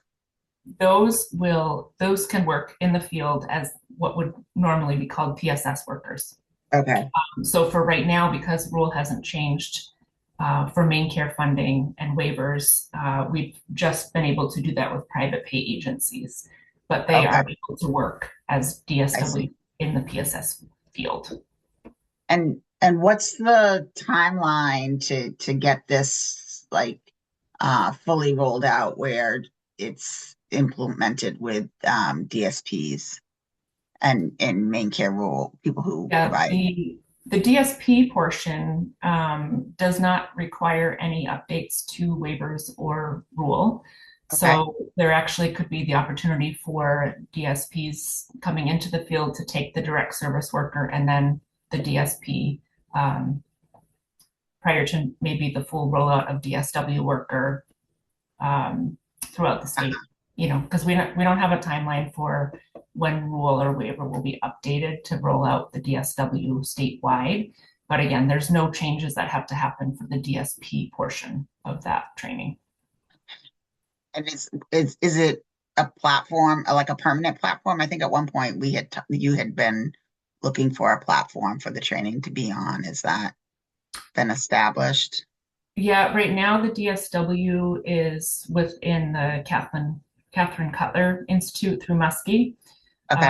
Is the LMS system, and the department is in works for a longer term contract for both the DSW and the DSP. The goal is to have them in the same LMS and kind of feed the same algorithms and database.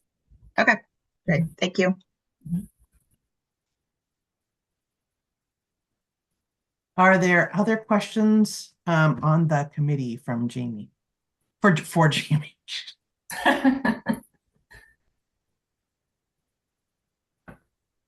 All right, if not, I know we have at least one question from the interested parties. So why don't we go ahead and ask if other folks, we're gonna promote Jillian, but if there are other folks who also have questions, feel free to raise your hand. Thank you.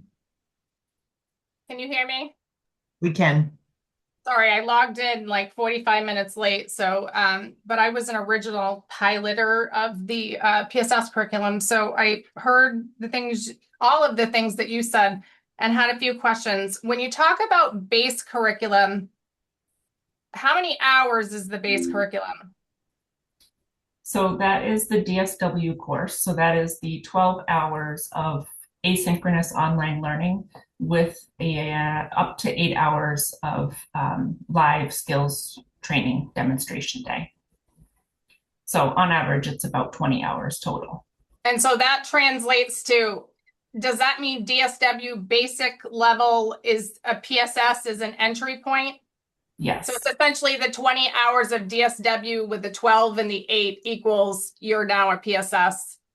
And then how long after that 20, how many more hours does it take to become a DSP? Is it the same that it is now, or is that being looked at? Because like PSS went from 50 to 20. Right. Is DSP following the same suit of we've determined that this is all too in excess and it's non-medical and we're cutting the curriculum in half, or? Right. So streamlining it, right? Making it more efficient so workers can get into the workforce in a more timely manner with the relevant content that they need to do these jobs. So when we started this project with the direct service worker, we crosswalked all of the training for both PSS and DSP, so that we were taking out any of those duplicative trainings or unnecessary trainings. You know, the PSS curriculum used to be based on a CNA training course, with a lot of things that they don't need in that when they're serving as a PSS. And I think now, because we have DSW and PSS, I use those terms interchangeably. So I know it's confusing to wrap your head around. But yes, the goal here is for both trainings, so the DSW and the DSP, to have shortened timelines for people to get into the workforce. So we don't, no idea of like how much shorter, because I will tell you, I am seeing currently we do DLS, DSP, and PSS, and I'm seeing DSP is the hardest service to hire for at the entry level now. And I do think the barrier and the concern is people are like, whoa, this is too many trainings on top of like, you know, what you need to do for the agency. Like you got to do this PAYCOM, and then you got to learn this EVV, and then you got to log into this curriculum. And we're losing a lot of older workers because and listen, these are basic 10th grade education level systems, but we're losing, you know, people over the age of like 55 because they just can't even figure out how to do a timesheet or a time card or to turn the clock on. So I just wanted some sort of discussion about that at some point, just trying to really whittle it down to like only necessary, because DSP is the hardest workforce to hire for now. Yeah, and the goal, I believe that the online and the training for DSPs is going to be about the 20 hours as well. Wow. And so, and then MAT is on top of that, or some consideration that MAT, what I'm hearing from people that come on and supervisors is MAT, they feel is also excessive. They feel it's like a one and done and move on, and we don't need a refresher like CPR. Like once you know a restraint that most agencies don't use anyway, that de-escalation is really the only technique that agencies want to entertain. Just, you know, looking Jillian, at... Hey, Jillian, can you say what that is you're using? I don't know what like Catherine's agency are, but there are options under the rules that we have to like, so you have to buy into the David Mant name, and he came up with this exclusive curriculum that maybe one other business has something similar, but it's essentially if you have a dangerous client and they have behaviors and you need to wrap your arms around them and restrain them for 15 minutes, or a child, so they don't bolt in front of a car and run in the road.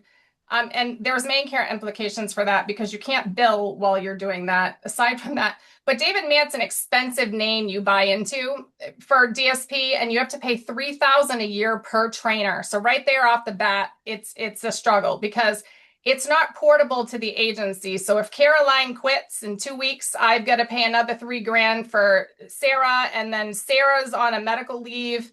And accessing the trainer is like a once or twice a year kind of a thing, and it's out of town. And I think it's like a 3 to 5 day, over an hour away training that people have to drive to every day.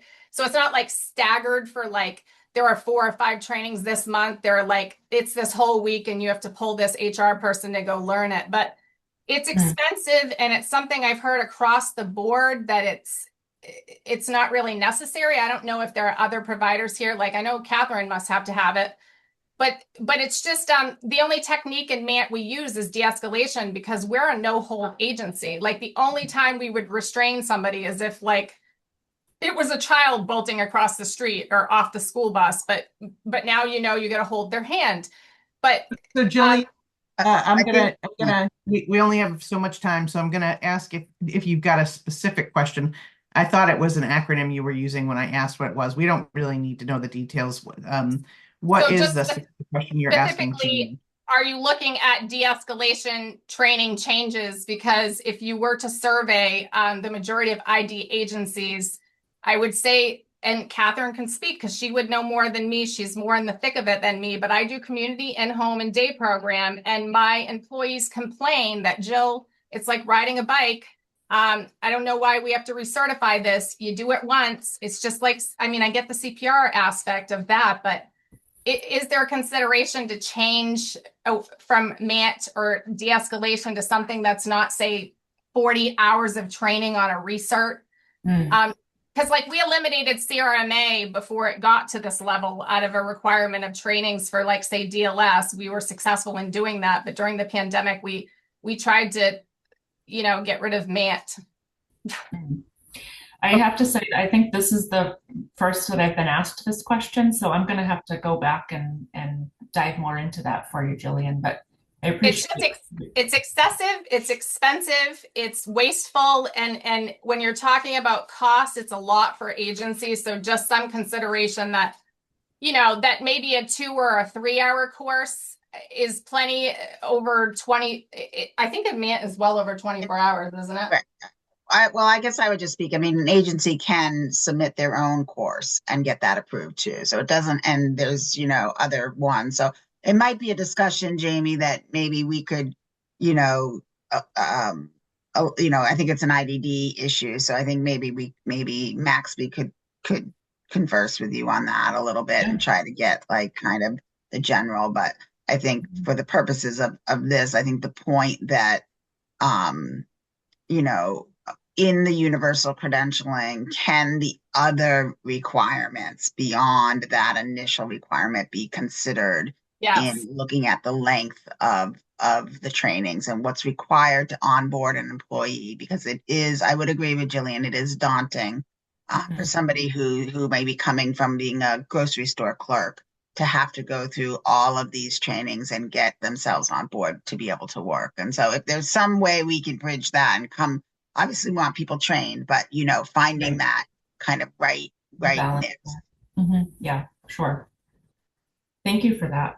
Thank you. And then if you want to I can give a quick update on Careers with Purpose, or you want to move on? Well, no, we do want an update, but I think is there another question? I saw Jeffrey raise his hand, but maybe he's put it down and we're all set.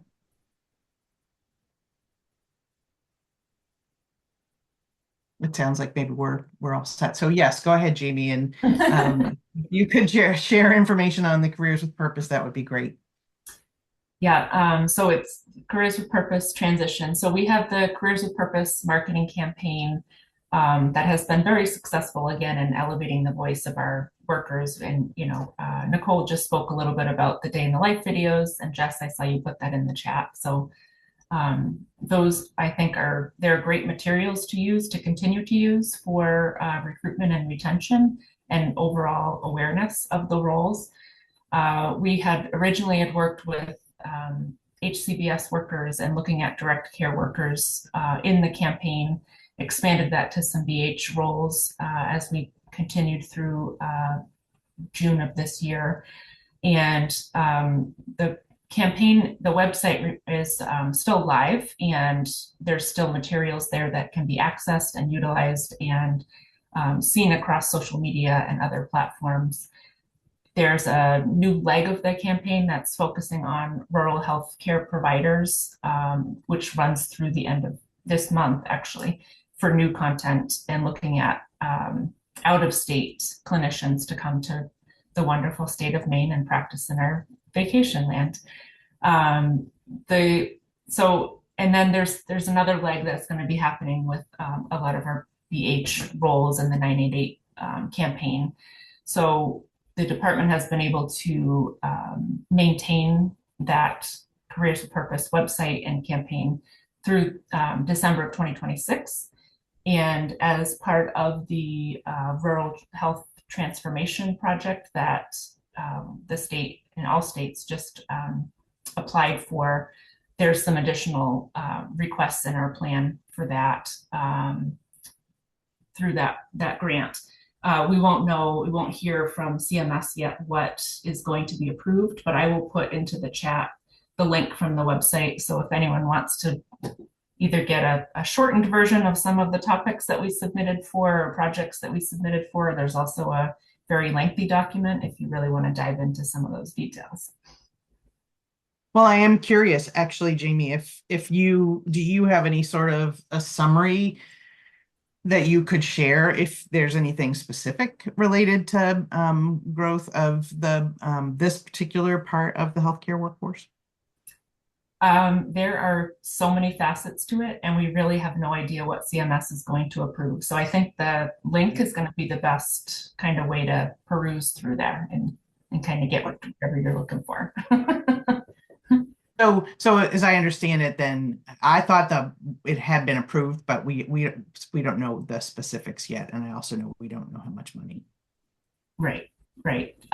We had to submit a very lengthy application with many buckets that had to be focused on, and so all 50 states have submitted for that, and we'll get funding for it, but we're not sure exactly what CMS is going to say is going to be acceptable. Yeah. And then the healthcare training for me marketing, there's a lot of work going into the relaunch of the healthcare training for me with a student recruitment campaign, and also in conjunction with the My Worksource Maine. There are career pathways and links to jobs and trainings and all kinds of great things coming for both of those sites, and those will both be launching in early 2026. Joy Gould has been heading up that project at DHHS in conjunction with DOL, and she said that once it is up and live, she's happy to give a demonstration to this committee when it's ready for public consumption. And do we have an idea when that will be? She said early 2026, so it's in some of the final stages now. Okay, I'm just trying to early could be, Sure. Maybe in February. Or it could Keep our be fingers crossed. Yeah. Okay. All right. Cool. Well, we'll definitely, Angelina, maybe we can put that on the agenda for the next meeting. That would be great. Assuming that gets done. Yes. We'll keep in contact on the timeline. Any questions? Any other questions for Jamie on those pieces? Jamie, can you provide the link to the rural health transformation program application? Yes. I was just impressed. I think I said them all of those. Very good. In the right order, I think is the key, yeah. Not usual for me. And Angelina, I know Kim was unable to be with us today and sent an update from DOL in writing, and I'm wondering if you might, I'm sure you'll share that with us, but if there's any summaries you could maybe pull out, that would be so super helpful. I hope that everyone who's on the call was able to receive this memo from me earlier this morning. And we'll make sure that it's provided on our SWAC website as well.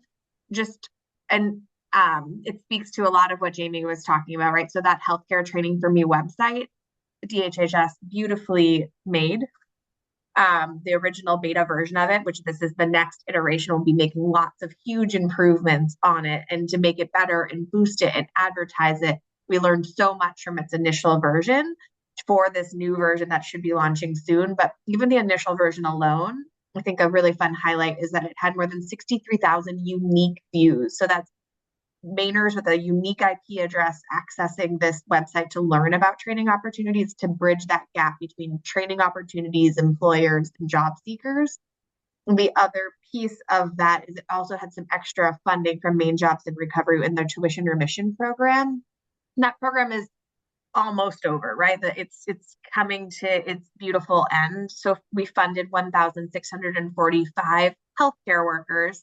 And I know healthcare is too big, but I will say specifically, more than 58% of the trainings funded were for folks who you might find in the essential care workforce. So we're talking about 297 CNAs, 173 MERT, 144 rehabilitation counselors giving that ACRE certifications, LPNs, CRMAs, personal support specialists, nurses, and certified alcohol and drug counselors, and one lonely certified clinical supervisor that's directly kind of supporting the work of the essential care workforce. And so I feel like that's a really lovely highlight.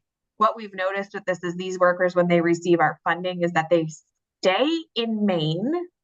They continue to have Maine wages for the most part and at a good rate, and that they also are experiencing wage gain adjusted for inflation because of adding these certificates into their life. So it's been a really important investment in our workforce, and although it's come kind of to its end where everyone who could getting registered and everyone's just finishing their training. I think it has a really important note for the essential care work. And our rural health, come on, Catherine, you had all the words, and we are hopeful, of course, that the rural healthcare transformation program can continue and build upon some of the learnings and the good work and move things forward. The other kind of notable piece is we also had funding with MJRP for the Healthcare Navigator Career Center consultants. So they're the real life people who answer the phone. And when people say, I think I want to work in like healthcare maybe, but I don't know where to get started, they can make some direct referrals to essential care workforce employers. They can talk to people about what the training options are and help them navigate what I like to call acronym soup, because it's hard to know what all the things are. And if this employer, do I need my CNAM or my CRMA? And having a person with that level of specialty who can help guide those conversations for job seekers and prepare them for interviews and job applicants, we found to be really helpful. They've served 758 customers representing every county in Maine since the start of the funding. And with this group of people as well, we're also seeing that about 24% of them get enrolled in a funded training program. So some of them don't need like a funded training program. They just can do an earn while you learn. And that's wonderful. But some of them do need those extra supports of something like the Workforce Innovation Opportunity Act or the Competitive Skills Scholarship Program, et cetera, HOPE, et cetera, et cetera. And so getting people further enrolled in an official training program with the wraparound support systems, we found some really wonderful successes there. In general, that population is also staying in Maine, is also working in Maine, and continuing to work in healthcare, which is a really important thing. As Jamie mentioned, so piggybacking off of her, we've got that Careers with Purpose, formerly known as Caring for Me, then rebranded Careers with Purpose.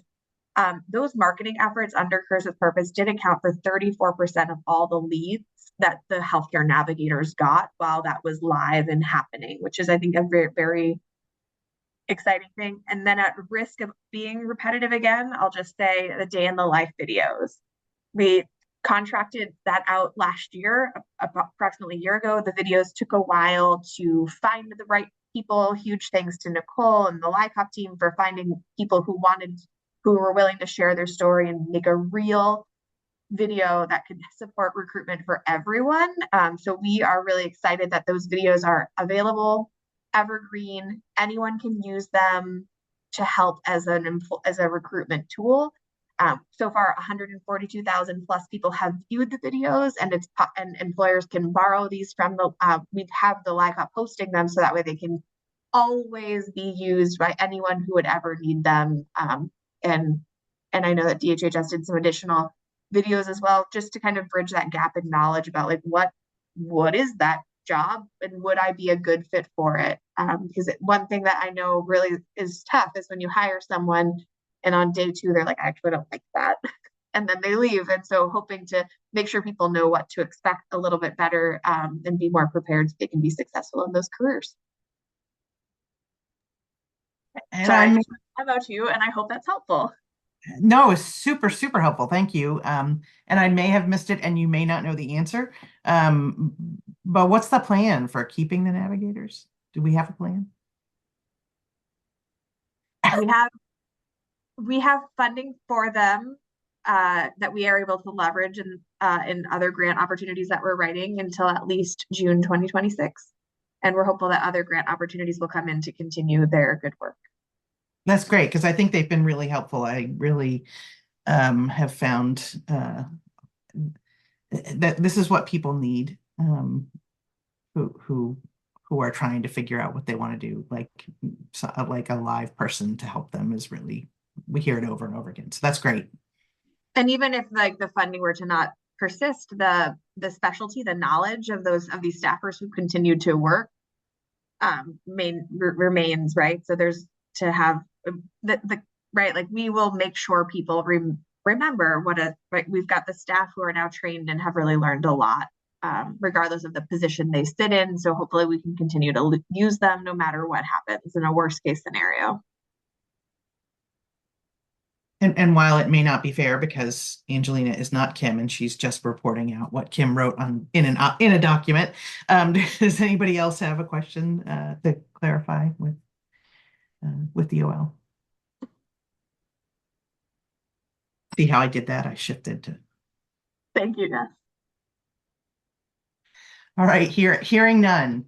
I guess we'll go ahead and ask if there's any public comment on that from the interested parties before we move into our recommendations and our report.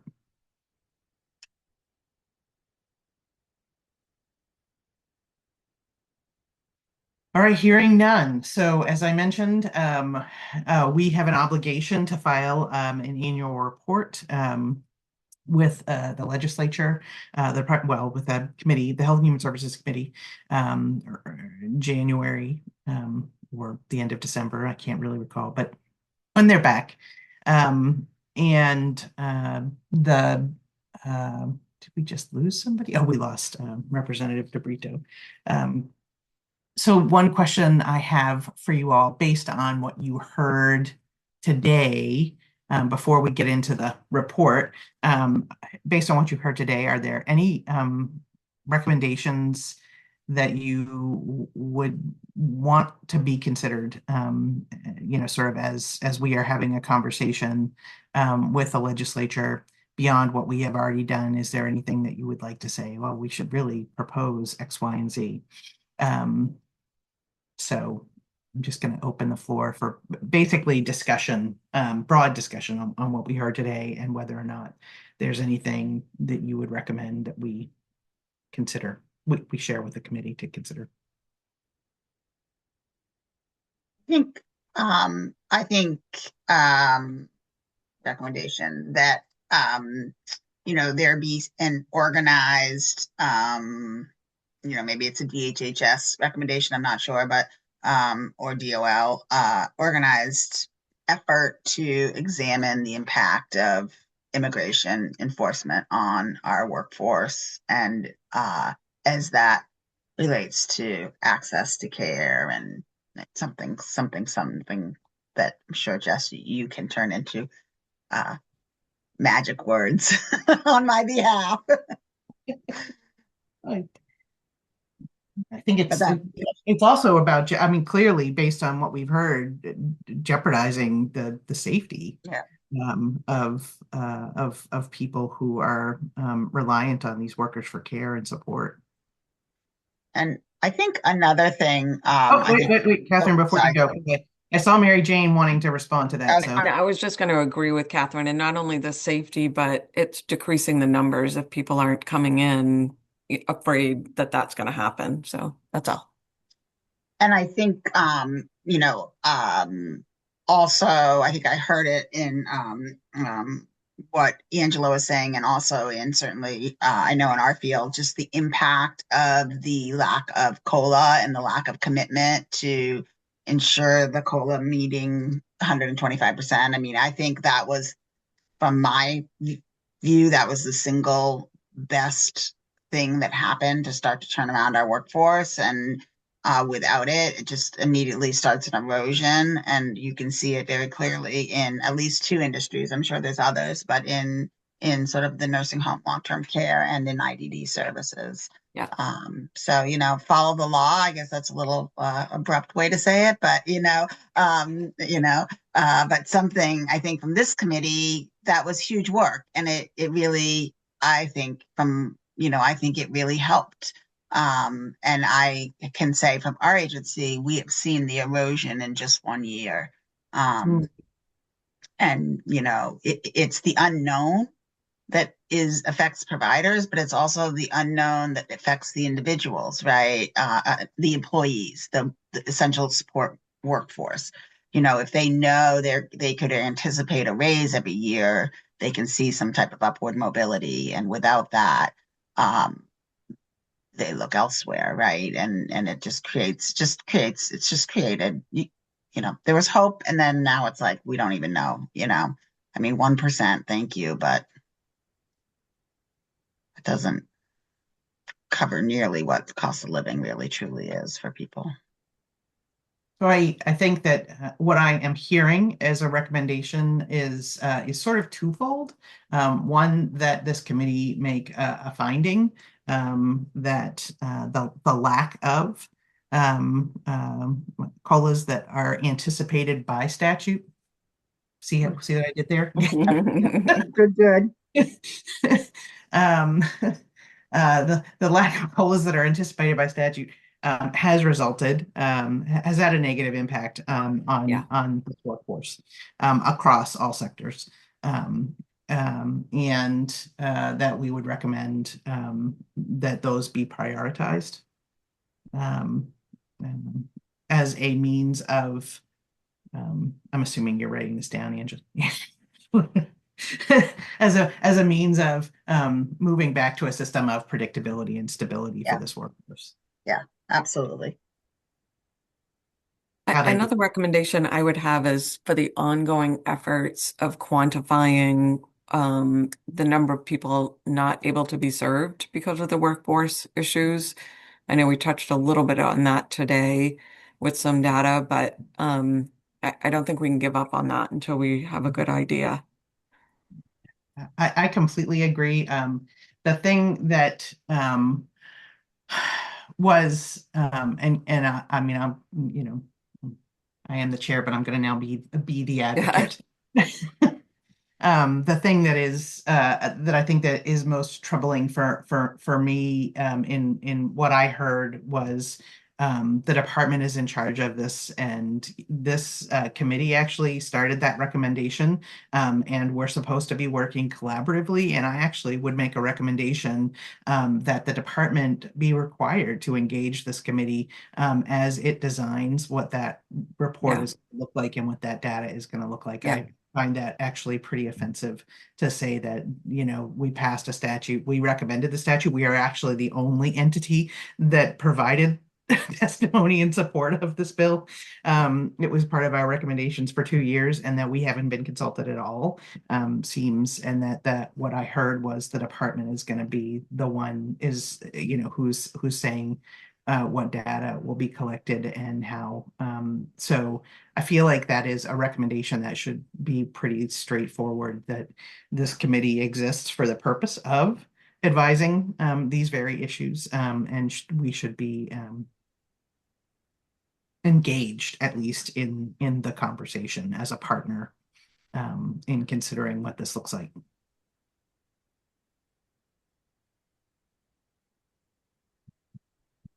So there's 2 recommendations, and because we are a small crew, I would suggest that we, unless,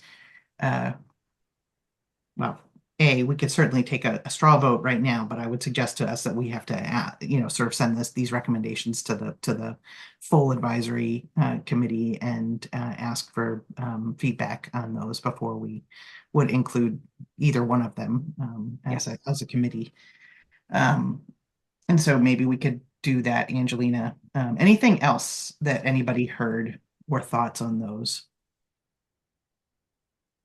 No, Jillian, we're not taking public comment right now. Thank you. For the committee, other recommendations. Then Angelina, can I lean on you to ask what you were thinking generally outside of those two recommendations to talk about the report generally, the framework you were thinking about, and what kind of input you need from us beyond anything new? What were you thinking about?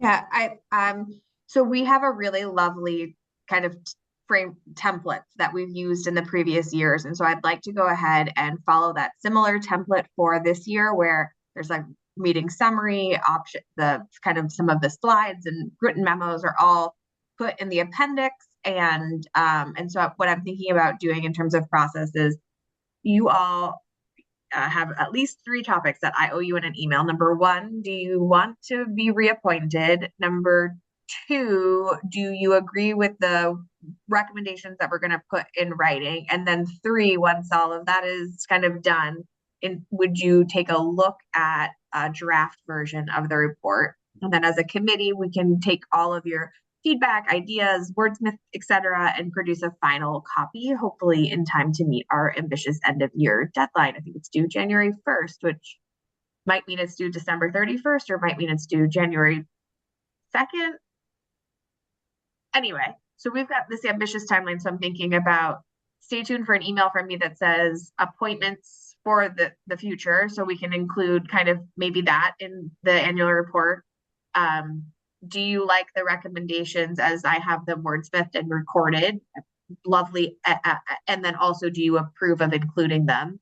And then once I have all of that, stay tuned a few days later for a draft copy of the report. And I will work with Catherine and Jess as the chairs to make sure like the intro and that's the big thing that changes that I'm very grateful to Jess and Catherine for spearheading every year. But I'll get that framework written down so it's easy to fill in some of the blanks. Does that work?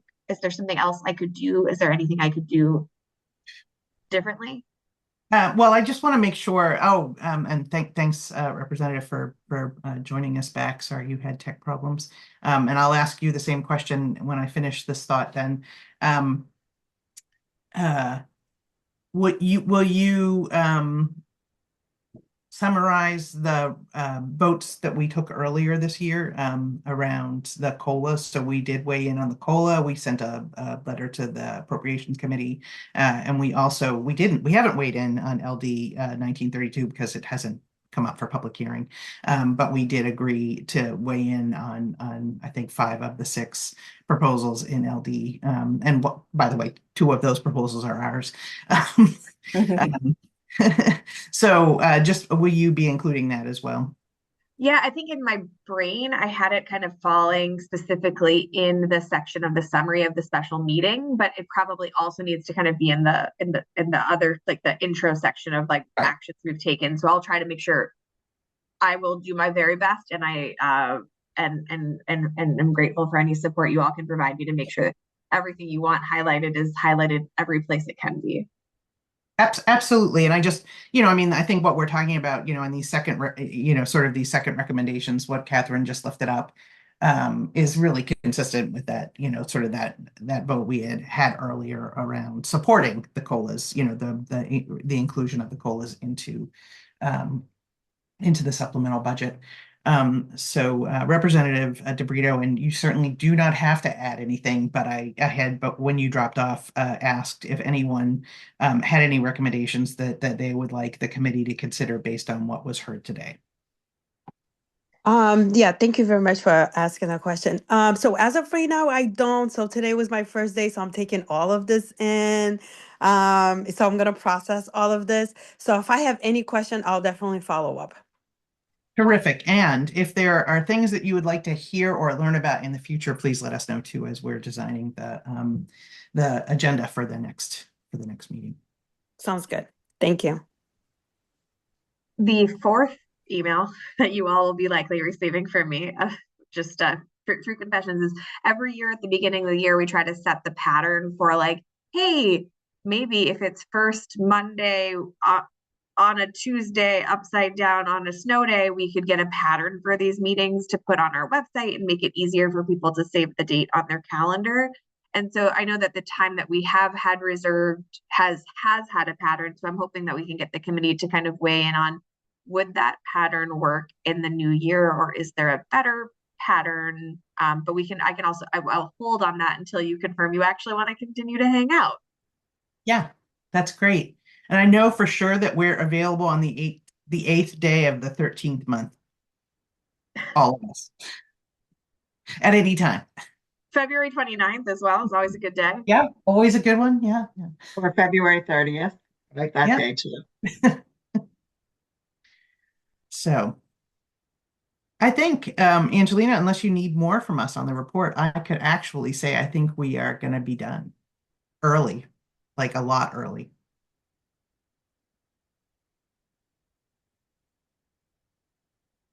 I am very hopeful to get a draft of the report to all of you as soon as possible in hopes of not competing with your holiday time off and aligning with the deadline to the legislature.